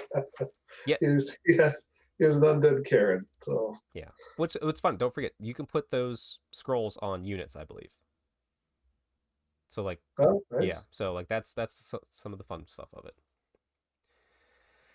All right, next up, we're gonna look at some Empire Bretonnian type stuff. And actually, we're gonna Renegade Crowns. I want to say I didn't realize this. I have the picture up here, that ugly picture where we noticed those ogres. Something you and I didn't notice, or we noticed, but we didn't really notice. This is an army painted for this book. That's weird. Oh yeah. Oh, I noticed that they put. Okay. I don't think I really noticed that it was. Yeah, they painted an army just for this, which is why. Yeah. What are you doing? Where do you have the free time? How hard do you think the painters had to work for those ogres, right? And he's just like, I'm trying my best to get this to fit in. Oh, no, and probably took him more the time than like 2 other units, right? So you're missing. You're missing the whole point. They found these 3 ogres and said, "Let's paint the rest of the army to match them." Probably so. Because we can't make these look any better. Right. Those poor ogres. I don't know what those are. I don't know. Anyway, we're on the Renegade Crowns now. Mm-hmm. All right, so Renegade Crowns. This Army of Infamy composition list is designed to be used for the forming units and Warhammer army sections from the Old World alongside the Empire of Man, Kingdom of Bretonnia, and the Forces of Fantasy and the Arcane Journals. So we're mixing 2 armies here to make one. Much like we had with the Grand Cathay, but this is 2 what I feel almost equal armies, as opposed to Grand Cathay being way too good. Yeah. You want me to just read through the army composition? Yeah, we can kind of switch off and on if you want. Yeah. So characters. 50% characters, 0 to 1 Renegade Prince, which we'll see what that is, per 1,000 points. And Renegade Captains and Outcast Wizards, which that's the level 3 wizard you could take in the Bretonian Arcane Journal. Nice. Core, at least 25% of your army's points value must be spent on 0 to 1 unit of veteran cell swords per 1,000, cell sword infantry, free blade knights, and hireling outriders, free company militia, and empire archers. See page 59 of Forces of Fantasy. All right, and special, 33% of your army's point value may be spent on veteran free blades. 0 to 2 border prince mortars per 1,000 points, which I think that's probably just the Empire mortars, but we'll get there when we get there. Sure. Rares up to 25% of your army's points spent on border princes brigands. See page 44 of Arcane Journal Kingdom of Bretonia. 0 to 1 machine, war machine chosen from the following list per 1,000 points. Border Prince's Oregon Gun, Border Prince's Bombard. See page 45 of Arcane Journal Kingdom of Bretonia. So just cross out Oregon Gun and just take 2 Bombards, because that's what you'll do. Yes. All right, and the mercenaries. This is exciting for this one. Not that we're big mercenary lovers over here. We don't hate them, but up to 33% of your army's points values may be spent on mercenaries, including any dogs of war from any arcane journal. Blah, blah, blah, blah, blah. That's it. Now, the word any is very enticing there because any arcane journal, any dogs of war, that is future-proofed, and that's past-proofed. Yeah, I love it. Orcs and goblins get a dog of war? Great, bring them in here. You want to bring the giant. You can bring the giant in here in this army right now. And it doesn't feel like it's not intended, honestly. We get some demon chaos dog of war coming in. Guess what? These guys are cool with them. Yeah, it's all good. Yeah. And then the renegade captain's the BSB as usual. Blah blah blah blah blah. Sure. All right, special rules. Do you want to start with the mercenary host special rule? Mercenary hosts. I'm going to skip the flavor stuff, but for each character in your army that has the might of Barangeliano, infamous origin. Yep. Wow. For an Italian boy myself, that's a good one. 0 to 1 unit of cell sword infantry or veteran cell sword infantry, well, I didn't say that 10 times fast, may change its troop type to heavy infantry and may have the phalanx special rule for plus 10 points per unit. Right, and I should say, too, these are the origins of the infamous, so these are what you give your character for this army, which allows these upgrades. There it is. I'll read phalanx now. A close order unit in which the majority of the models of this special rule is considered to be in combat order rather than marching column, even if it's deeper than it is wide, provided it contains enough models per rank to claim a rank bonus. Whilst such a unit is deeper than it is wide, it can claim a rank bonus and can perform a charge move, but cannot march at triple its movement characteristic. In addition, should such a unit be charged by an enemy unit with the first charge special rule, it does not become disrupted. If a unit with a special rule wishes to adopt marching column and march at triple its movement characteristic, it must be deeper than it is wide and contain fewer models per rank than it requires to claim a rank bonus. This is the most Napoleonic rule I have ever seen in this entire Warhammer game setting. Well, phalanx makes sense. Most people probably just glossed out on that, I'm sure. I'm sitting there going I know what's going on. I was reading it, not understanding it while I was reading it. All right, I'll read the next two since that was a long one. All right, the Outcast Knights. For each character in your army that has the Renegade Knight Infamous Origin, 0 to 1 unit of Freeblade Knights or Veteran Freeblade Knights may have the Lance Formation. See page 107, blah, blah, blah. And the Noble Disdain, special rule for plus 2 points per model. So, essentially, this is letting us get pretty much Empire stuff in Lance Formation. And Noble Disdain is, if you're not on a horse, I don't care if you're running. You're peasants. You're all peasants if you're not on a horse. So, I think that's really cool because it's showing the blending of the cultures, I guess, a little bit, which is kind of neat. Mm-hmm. All right, and then the next one, the Outlaw and Renegade. For each character in your army that has the Noble Outlaw Infamous Origin, 0 to 1 of the Hireling Outriders may have the Ambusher's special rule for plus 1 points per model. Cool. All right. The Wandering Duelists. This sounds cool. For each character in your army that has the Wandering Dystro, infamous origin, 0-1 unit of Border Prince's Brigands may have a +1 modifier to their weapon skill characteristic for +2 points per model. In addition, once per game, models within this unit may make enemy models that direct their attacks against them during the combat phase re-roll successful rolls to hit. Wow, that's not even re-roll what sixes or whatever. That's just re-roll successful rolls. That's good. I mean, this is just, you're creating a D&D party that leads your army, because you'll just have multiple characters. You choose what their origin is. You're like, this guy's an assassin, he's a duelist now. This guy's the knight, he has the outcast knights. Like, I think it's so cool. All right, so now we have the new units. So Renegade Lords, which is the prince and the captain. Let's be honest, these are all basic, what we're expecting. Move 4, weapon skill 6 and 5, ballistic skill 4, strength 4, tough 4. Wounds. It's all kind of what you basically imagined for a human. Pretty much basic human stat line here. Yes, for a lord level. Great weapons, halberds, lance, morning stars, warbows, crossbow. Like, however you want to kit this guy out. However you want to kit it out. 100 points for the big guy, 50 points for the other guy. Rallying cry, veteran, warband. Got access to full plate armor, which is always good. Yep. And then they can obviously take war horses and barded war horses, countercharge, first charge, swift charge.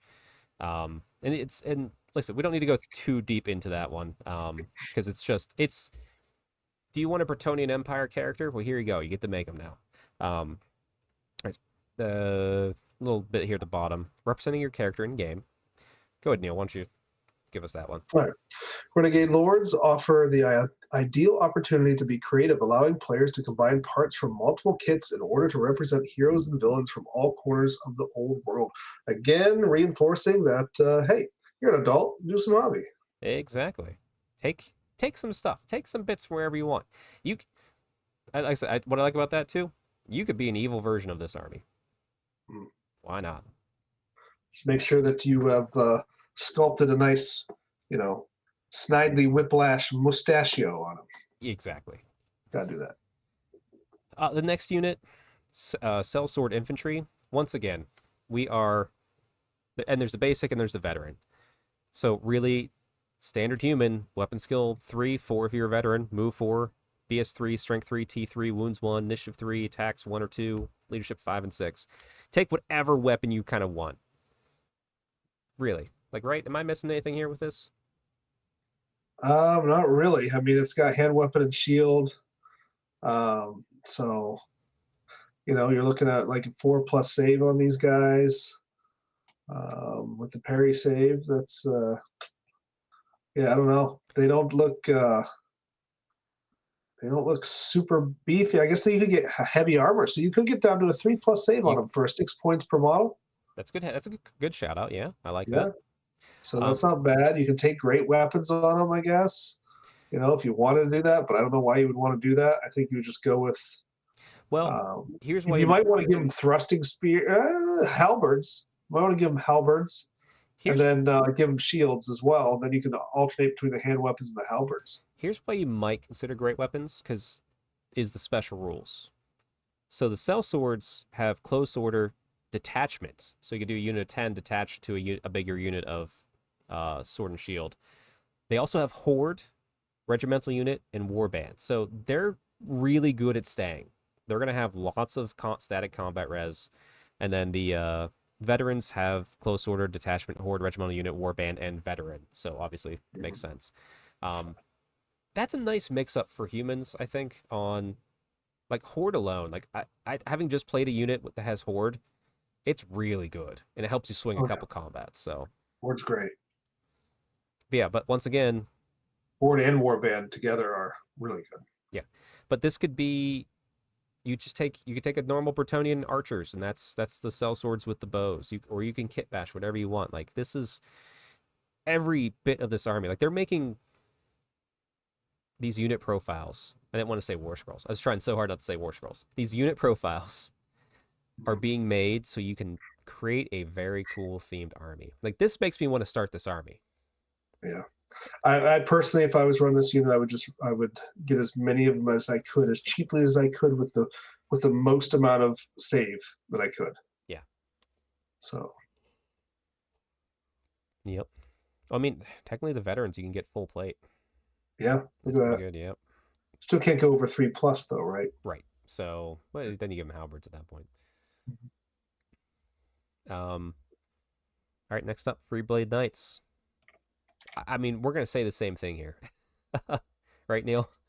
These are just humans. This unit exists so you can create a cool custom army, and they have some different special rules. Which do you want to take us through those? Special rules. Free Blade Knights have close order, counter charge, first charge, Swiss stride. And veteran Free Blade Knights have close order, counter charge, first charge, Swiss stride, and veteran. And once again, the veteran version can take full plate, whereas the non-veteran can take heavy. And then obviously they can take war horses or barded war horses. Counter charge here is huge. Yes. Huge. They do have Swiss stride, so that's good too. So first charge really good as well, actually. I mean, let's not forget, you've taken that knight character. He's an outcast knight. This unit's in lance formation, sir. It's nice. That's nice. This is just, if you're an Empire or Bretonnian player, a little bit of kit bashing on some characters at the very least, and you're off to the races. Like, I could take my Bretonnian army and just buy an Empire kit bash something, and just make it cool. You know, I feel like this is like moments away from just greatness. Now you get, are you in a 3+ save with these guys or 2? Let's see. Veteran, you got can heavy get armor, full plate, barded. You can put a shield on it. So you can get two. Yeah, so veteran, for whatever reason, I didn't see that full plate armor down there. Never mind. Veteran can get to 2/2. The base ones can get 2/3. It looks like. Mm-hmm. Right now, next is the Hireling Outriders. So this is essentially the most Empire thing because out of this whole army, I guess that's very Empire specific. Because this is what the Pistoliers, right? From the looks of it, Neil. Yeah, kind of. Yeah, because they have Outriders as well, right? Yeah. So, but they can take spears, short bows, pistols. So if you have those yeomen on horses with stuff, you can do that. Brace of pistols, light armor, heavy armor, shields. Horses are basic 8 movement, by the way, and the rest is just human stats. But 0 to 1 unit per 1,000 points has these special rules that you can upgrade to for some points. So feign flight for +2 points per model. Reserve move for +1 point per model. I love that. Vanguard special rule, 1 point per model, and a magic standard up to 50 points. Yeah, I mean, I'm probably taking all that on one unit, right? The 0 to 1 unit per 1,000, so you can only take one of these per, I think, 1,000 point unit. So you can take 2 of these. Yeah, no, I mean, I would take every one of these rules on one unit. That's probably what I would do. Can you stack that? Have the feign flight, have the reserve move, have Vanguard. Oh yeah, you can put every one of those on there. Okay, all right. Yeah, I was trying to read it and like making sure it's read. It's written away. It looks like you could. Oh yeah. And they're taking all that, baby. They're fast cav, fire and flee, open order, skirmish, and swift stride. You're never catching these boys. Oh no, not a chance. No. Yeah, it says all the best stuff for fast cav. I love it when they have these off the wall, right? These are supposed to be like random armies of the border princes, right? Mm-hmm. But they're better than the actual Empire army. Well, I don't mind it so much because they're better in some ways because they're also adapting to a different culture. Like Empire Knights and Lance formation is stronger than just a square block. You know, like it's there's a little bit of that dissonance going on, I guess, overall for sure. But generally, it's like if everybody worked together, it might be a little bit better for everybody. You know, what a novel concept. I like how they say Empire Pistoliers, Bretonnian Mounted Yeomen, and even High Elf Illyrian Reavers are all ideal for representing hireling outriders. Really? I don't know about that High Elf. Well, I guess. I mean, I guess you can change your head. No, not even that. They're hirelings, so I guess they could technically hire a unit of Illyrian Reavers who are around because the elves are in the area. They would never allow themselves to be hired out to this riffraff. Let's be honest. That's true. You're right. Not unless there's some good reason. Right. All right. All right, then we have the organ guns and the mortars. So the organ guns, let's see. Organ gun and hand weapons, levies and skirmishers, mortars, mortar, hand weapons, levies, skirmishers. What's the other? So I guess these are just basic. Oh, accompanied by your... Okay, so you can have dwarf organ guns, empire mortars for ideal representing these mercenary weapons. So, okay. So they're just pretty much the... Yeah. It's just hey, you got the bombards. Now you also have these organ guns and mortars for your somewhat sort of Bretonnian army. I've never really seen the mortars in the game. Organ guns, they're cool when they all go off, but they usually don't do enough, I feel. Yeah. But, yeah, I don't know. It's probably the organ gun looks more like something I want to take, but honestly, I'm just going to take the bombards. Well, although here's what I'm liking though, Neil. We see here, hey, dwarf organ guns, that's great. Empire mortars, that's great. Up above, the whole, you take Illyrian Reavers or Bretonnian Yeomen. This army is more cosmopolitan than the cities of Sigmar. Cities for Age of Sigmar. Right. This is doing a better job, and it says, hey, just kit bash stuff and make it look cool. Like if I showed up to you to play a game, and I had, here's my sellswords, and I had some extra high elf sword masters in there, some great swords, maybe a knight or two from Bretonnia, and some dwarves, but they're all painted this to match, and they're all in the unit. You'd be like, that's a cool unit, right? Mm-hmm. We now have license to do that. Unlike Age of Sigmar, where it's like, no, these are all humans, and these are all elves. We don't talk. We don't. No, don't mix. Don't mix. We don't talk about that. Yeah, we don't talk about that. I love it. Okay. Oh, here's the infamous origins. So there's a little bit. I'm not sure if it's out of order, but here it is. So there's things we talked about above that gives you bonuses. So here's how you buy them on characters. And these do not take up special... These are just extra points you can put in your characters. So it's not like magic points or anything. It's just extra points you can pay to get those buffs we talked about above, because this is weirdly out of order. So, do you want to do the Might of the Mirgilano? Yeah, Might of Mirgilano. Yeah, bobbity boobity. 25 a points. model with Might of Mirageliano, infamous origin, has a +1 modifier to their leadership characteristic, gains the stubborn Antillean stoicism special rules, which is the following. Should a character with this special rule join a unit prior to making their first break test of the game, i.e. whilst stubborn, that unit gains the stubborn special rule. However, should the character leave a unit they have joined for any reason prior to making their first break test of the game, that unit immediately loses the stubborn special rule. So if you have him in a unit and you do a break test, you're stubborn, he can leave after that and they stay stubborn? No, I don't think they stay. It's only so you're only stubborn on that first test. Should a character with this special rule join a unit prior to making a break test? Okay, so he's in there. That unit gains stubborn special rule. However, should the character leave a unit they have joined for any reason prior to making their first break test, they immediately lose the stubborn special rule. But like, what I'm saying is, you have 2 units here. This one's about to go in combat. He joins the unit. They have a break test or whatever. Oh, no, I'm stubborn. I'm good. He leaves and goes over here. This one's in combat. Does this one still on the left still have stubborn? Because nothing says... I think if he goes back into it, yeah. It doesn't say it's... See, the unit gains stubborn because of him being in there before the break test. Doesn't say they lose it because he's not there unless he leaves before the break test. I think he can bounce around and just pass stoicism along and create stubborn units. Weird. That's what I'm reading. Like, he's just running around, like, we can do it, boys, and runs away. All right, so if you want a Renegade Knight to get the Lance formation, 25 points.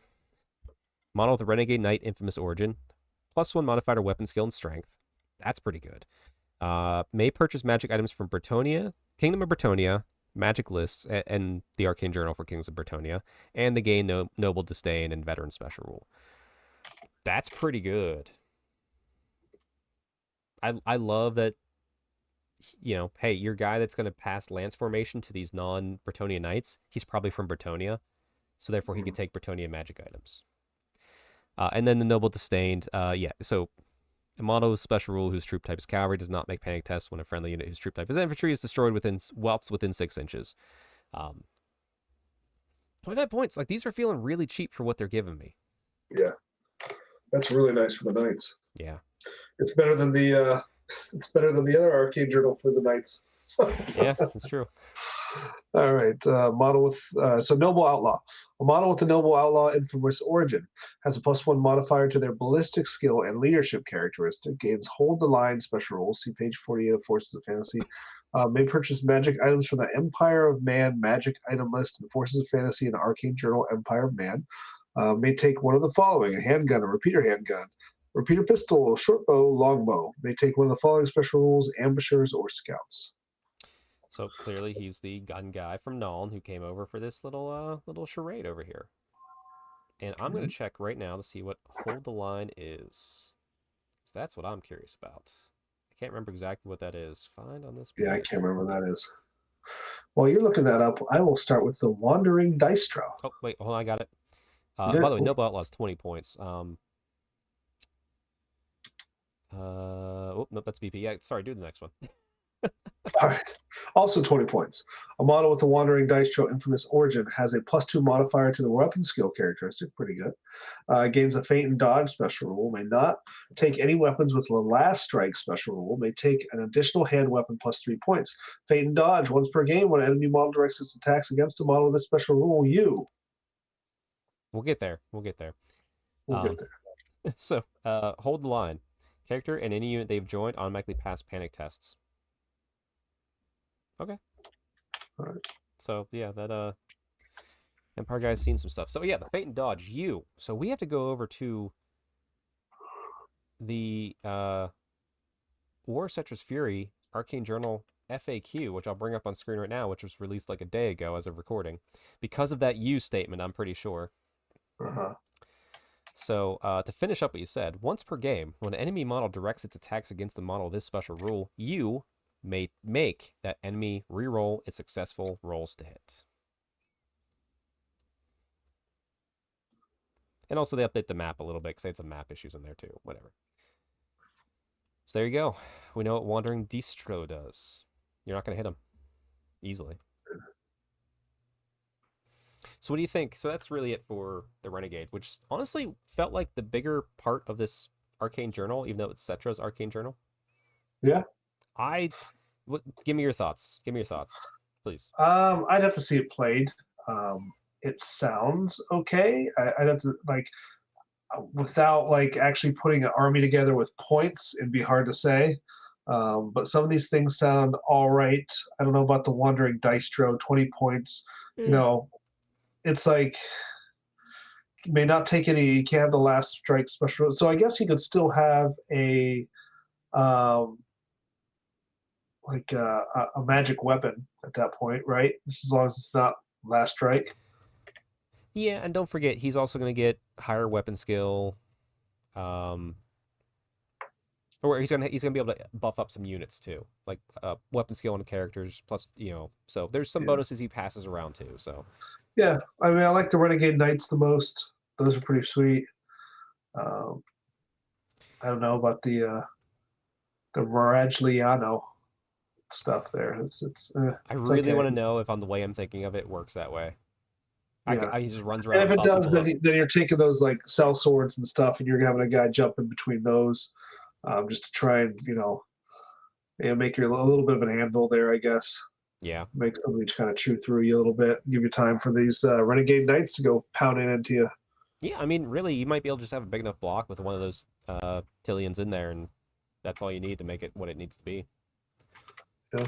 But cool. But it's fun. I'm glad it exists, and it gives you some more options for making armies. I think my favorite part about it is it's the best blank slate we've had for creating an army that could be purely your own. Like we all love doing that. This is the best I've seen to make me go, creative juices are going. I want to write a narrative. I want my story. I want to know where I'm at. I want to do this. I want to have a color scheme. All that ran through my head when reading this. I'd love to see what Cole could do with something like this, and see if it. I think this will make Cole's army so much better. Yeah. And I'm worried. I think it sounds like something that would be up Cole's alley. Yes. All right, and then the next bit, Warriors of Grimnir. So we have the Slayer cult. Don't hold your breath, Neil. Why don't you start with the characters? Up to 50% of your army's points value. You can have Ungrim Iron Fist. You can have 1 Demon Slayer per 1,000 points, or 2 Dragon Slayers per unit of Slayers taken. 20 points of your core must be spent on Slayers. Perfect. Done. Makes sense. It's a Slayer army. Yeah.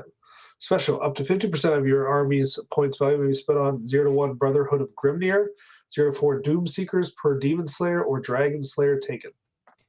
Rare, 25% may be spent on 0 to 1 Goblin Heroes per 1,000 points, except for we won't buy them because we lost Mackless, whatever his name is.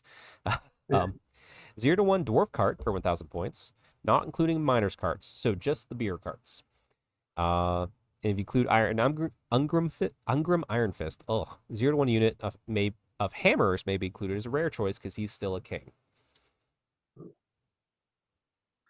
Mercenaries are 20%. 0 to 1 unit of Rangers. And then Battle Standard is going to be the Dragon Slayers. And they also get runic tattoos, so they're going to get all the fun stuff dwarfs get. All right, special rules. From the wilds, 0 to 1 unit of Slayers with the unit's strength of 10 or less. The Slayer host Army of Infamy may have the Ambushers and Skirmishers special rule for 1 point per model. I wish it wasn't 10 or less, but I understand why. Yeah. Look, Snorri, trolls. After deployment, but before deploying scouts or making any vanguard moves, all units of Slayers and Brotherhood of Grimnir within the Slayer host Army of Infamy may make a Look, Snorri, trolls move. The Look, Snorri, trolls moves D3+1 as described in the basic movement rules. It may maneuver normally, but cannot march. Roll separately for each eligible unit. Games Workshop, if you just want to cut the army, you can just do that. Like, what? Why? Okay, you're... Like, you can't march, like... Oh my god, it's so infuriating. Why don't you just say, move double your movement? Yeah, because it's what's going to be on average. Like, why do I have to roll this? Why can't I could just march. But now I have to do this and not march. Like, no, this is dog shit.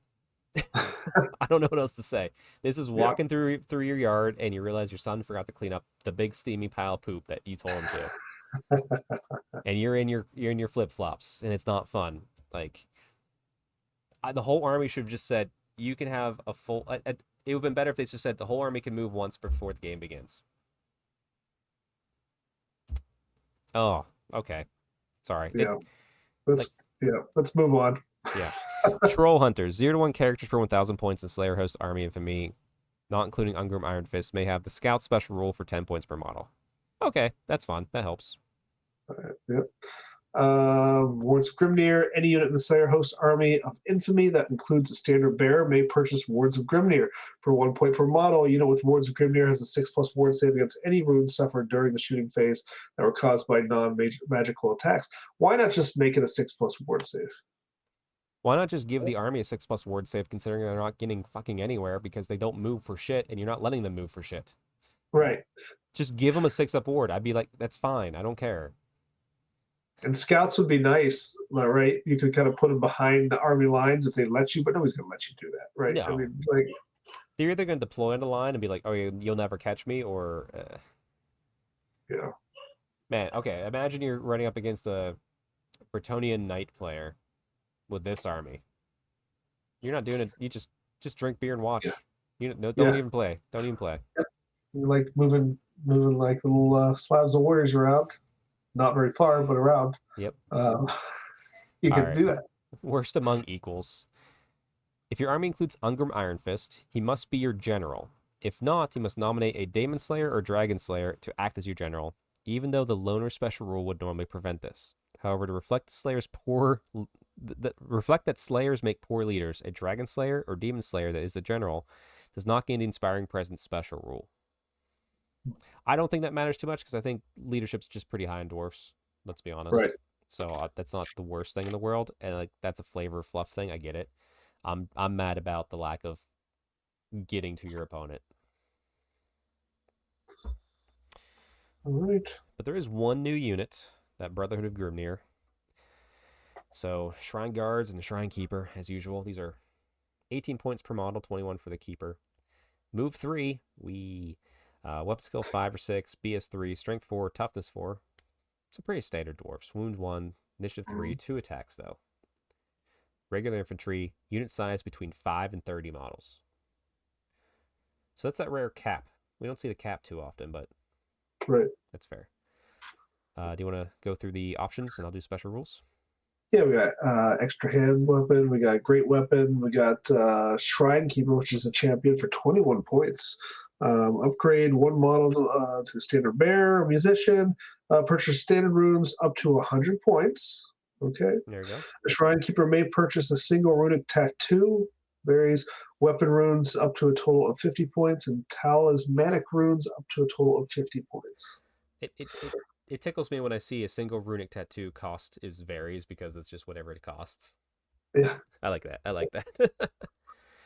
All right, so they have the Blessing of Grimnir, Shrine Keepers only. Close Order, Death Blow, Gromno Weapons. Gromno Weapons is good.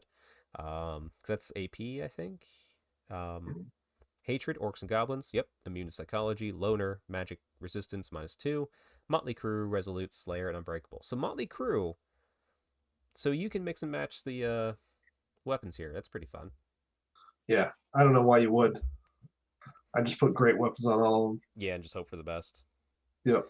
Because you're not gonna charge off anyway, but no. Yeah. So all right. So the Blessing of Grimnir. Go ahead, Neil. A model with this special rule may be nominated to attempt a wizardly dispel as if it were a wizard. However, unlike wizards, the Shrine Keeper does not have a level of wizardry to determine their dispel range, modify their dispel rolls, or modify their dispel rolls. Instead, a Shrine Keeper has a dispel range of 21 inches and may apply a +1 modifier to all their dispel rolls. He's technically a better level 2 on the dispel. Mm-hmm. That's cool. And then they all have Slayers, obviously, which all Slayers have this. When you make a rune roll, a 4+ is always a success. I don't care how tough you are. I'm a Slayer. Now, that said, if your opponent doesn't have a lot of shooting, this is not an army I want to get in combat with.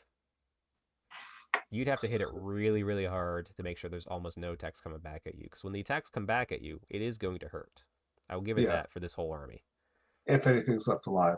I mean, but probably will be. But, I mean, they don't have a lot of armor, though, so maybe. I don't know. I mean, see how far the toughness 4 goes. Well, high weapon skill toughness 4. That's their defense. But yeah, it's just so frustrating that they can't get where they need to go. I'm not saying they need to control the field, but they needed to be able to move up a lot before the game began. I feel like they should. Honestly, if I was writing this, I would say they'd get a free march at least before the game begins, and then they can act as normal. The scout is nice because then you're just putting them wherever you want on the board to start out with. Yeah, I mean, but you have to kind of box in your enemy. You could, I mean, there's a lot with that because you can get 2 units of scouts with the 2,000 points, and you could also ally in some rangers who get that naturally. So you could have some back range deep threats. I guess you could take the Goblin Hewer. That doesn't care about that. They'll just sit back and just chew through things. Hopefully, I don't know how good they are in the game, honestly, but yeah. Like I said, this would be really cool to see on the table. I just don't know how effective it would be. But also right now I'm playing almost 120 Witch Elf list that I might take to a tournament. It's really cool to see on the table, and it did okay. Yeah. You know. So it's like, I don't want to poo-poo. I guess I like the concept so much, but it honestly feels worse than the other Slayer version we could already take. But these Brotherhood Grimnir, maybe they're worth it. If you're a Slayer person, let us know in the comments. Like, is this worth it? I think hilarious. Like, is 20% of your army's points value may be spent on Slayers. I mean, like, why not just say, like, I don't know. I feel like it should be a higher number, but like that's fine. Like make the whole damn units. Like if you're gonna do this, just do them all Slayers, right? Like you're gonna put something else in it. Like I don't know. I guess you have to have. There is no other option for core. It's only Slayers, huh? Yeah. Never mind. So yep, they solved that. I was thinking you could add something else to it, but no. All right, good enough. All Slayers. I mean, it's cool that if you bring Ungrim, you can bring some Hammerers because they're just stubborn. They're like, no, we're coming with you because you're the king, and he's like, all right. That's cool, I guess. Listen, thematically, I love everything in this book. Story-wise, I got to read it, but I just like the fact that it's about something that's happening in the world or has happened in the world. So, probably one of my. I want to see more books like this. This is probably one of my favorite Arcane journals, just because of the fun mix of cool things we got. And I'm not worried about competitive. Like, I'm not saying I want the Slayer army to win. That's not why I'm saying they need to move. I'm just saying it's not playable. It feels like in its current state, but I like it. I'm a fan. Yeah. It'd be interesting to get it out and just see. But against a seasoned opponent with a mobile army, that thing's gonna struggle for sure. Yeah, it's. We're not gonna see it at tournaments, I don't think, unless there's some like real badass out there who's like, "Yep, let's go." But I think we'll see it around for some fun things here and there. A real badass who's tired of winning. Yeah. Yeah. Those don't occur very often. Actually, you know what it reminds me of? I had one of the most hillbilly neighbors back when I was growing up, and he'd go hunting with me and my dad and the uncles and stuff like that. And he hunted so long, he did rifle. He got so tired of it, he switched to revolver. Mm-hmm. Then he did that for a couple years, and then he went to. Like, this is like he did rifle when he came with us, but he never really shot. He just kind of walked. He just did the driving. But like when he actually hunted, this is what he did. And I've seen pictures of him. So he did rifle, then revolver, then he did was the black powder essentially. Then he went to bow. And like I was just like, what's next? He's like, I might just hide in a tree with a buck knife and see if I can jump out and kill a deer. I'm like, that's what the Slayer is. It's the I've used every other weapon to kill a deer for my meat every season. So now I'm just hunting. I'm hanging in a tree with a knife in a loincloth and just waiting for one to get too close. That's amazing. That's what the Slayer is. Called through those mountains somewhere. Yes. But that's classic. Although the other thing too with the Slayer, I think this is the downside for official models. I don't know if you can buy Doomseekers officially right now. I think they were made to order only, as with the stuff. So like a lot of that stuff's not readily available. So 3D printers are gonna kick off if they want to see that army. Well, scream for them. Let them know you want them. You know, it worked for a lady, Elise Duchar. Oh, no, hasn't. Actually, no, it works for Ungrim. No, he's still not there either right now. No, I can't speak to why that's happening. It's weird, but it is what it is. Especially right now where we're in such a lull. Like they're not really doing anything. So. Well, you say that, but they're doing lots of horse heresy stuff. Yeah. So you have to remember that, like, you know. Yeah. But no, great Arcane journal. I like it. Yeah. Any I mean, that's pretty much all that needs to be said. I think it's a nice solid edition. So. Yep. I do love that we got our first FAQ before technically the book is officially released. Yeah, that's a little whoopsie daisy. Yeah, that's fine. I'm not ever gonna fault that. I'm like, yeah, I got that. Actually, I was talking to our friend Mark. He's a big Tomb Kings player, the one who painted my Tomb Kings army in a 4s loss there. But he was reading through it, and I was like, oh, you want the FAQ? He hates FAQs. Oh yeah. He's like, no, and I was like, no, you need this FAQ. And he's reading through the book. He's like, no, I don't want the FAQ check. And I printed it and handed it to him right as he got to the page. He's like, and you. What does that mean? I just handed it to him. He's like, oh, okay. I'm like, that's all this FAQ is. It's just finishing a sentence. That's so funny. Having written some of my own books like this, it is incredibly hard to find everything. Now, it's just me when I do it, so that's why it's incredibly hard to have more than one person. But it is a small team, man. So, for them to be putting out this stuff as fast as they do, and you gotta give them this one, I think. Yeah, like let's say it could just be one guy that he's passion. He writes it and edits it himself, and he's just trusted on the team. So and he made one mistake. Oh well, I'm not gonna.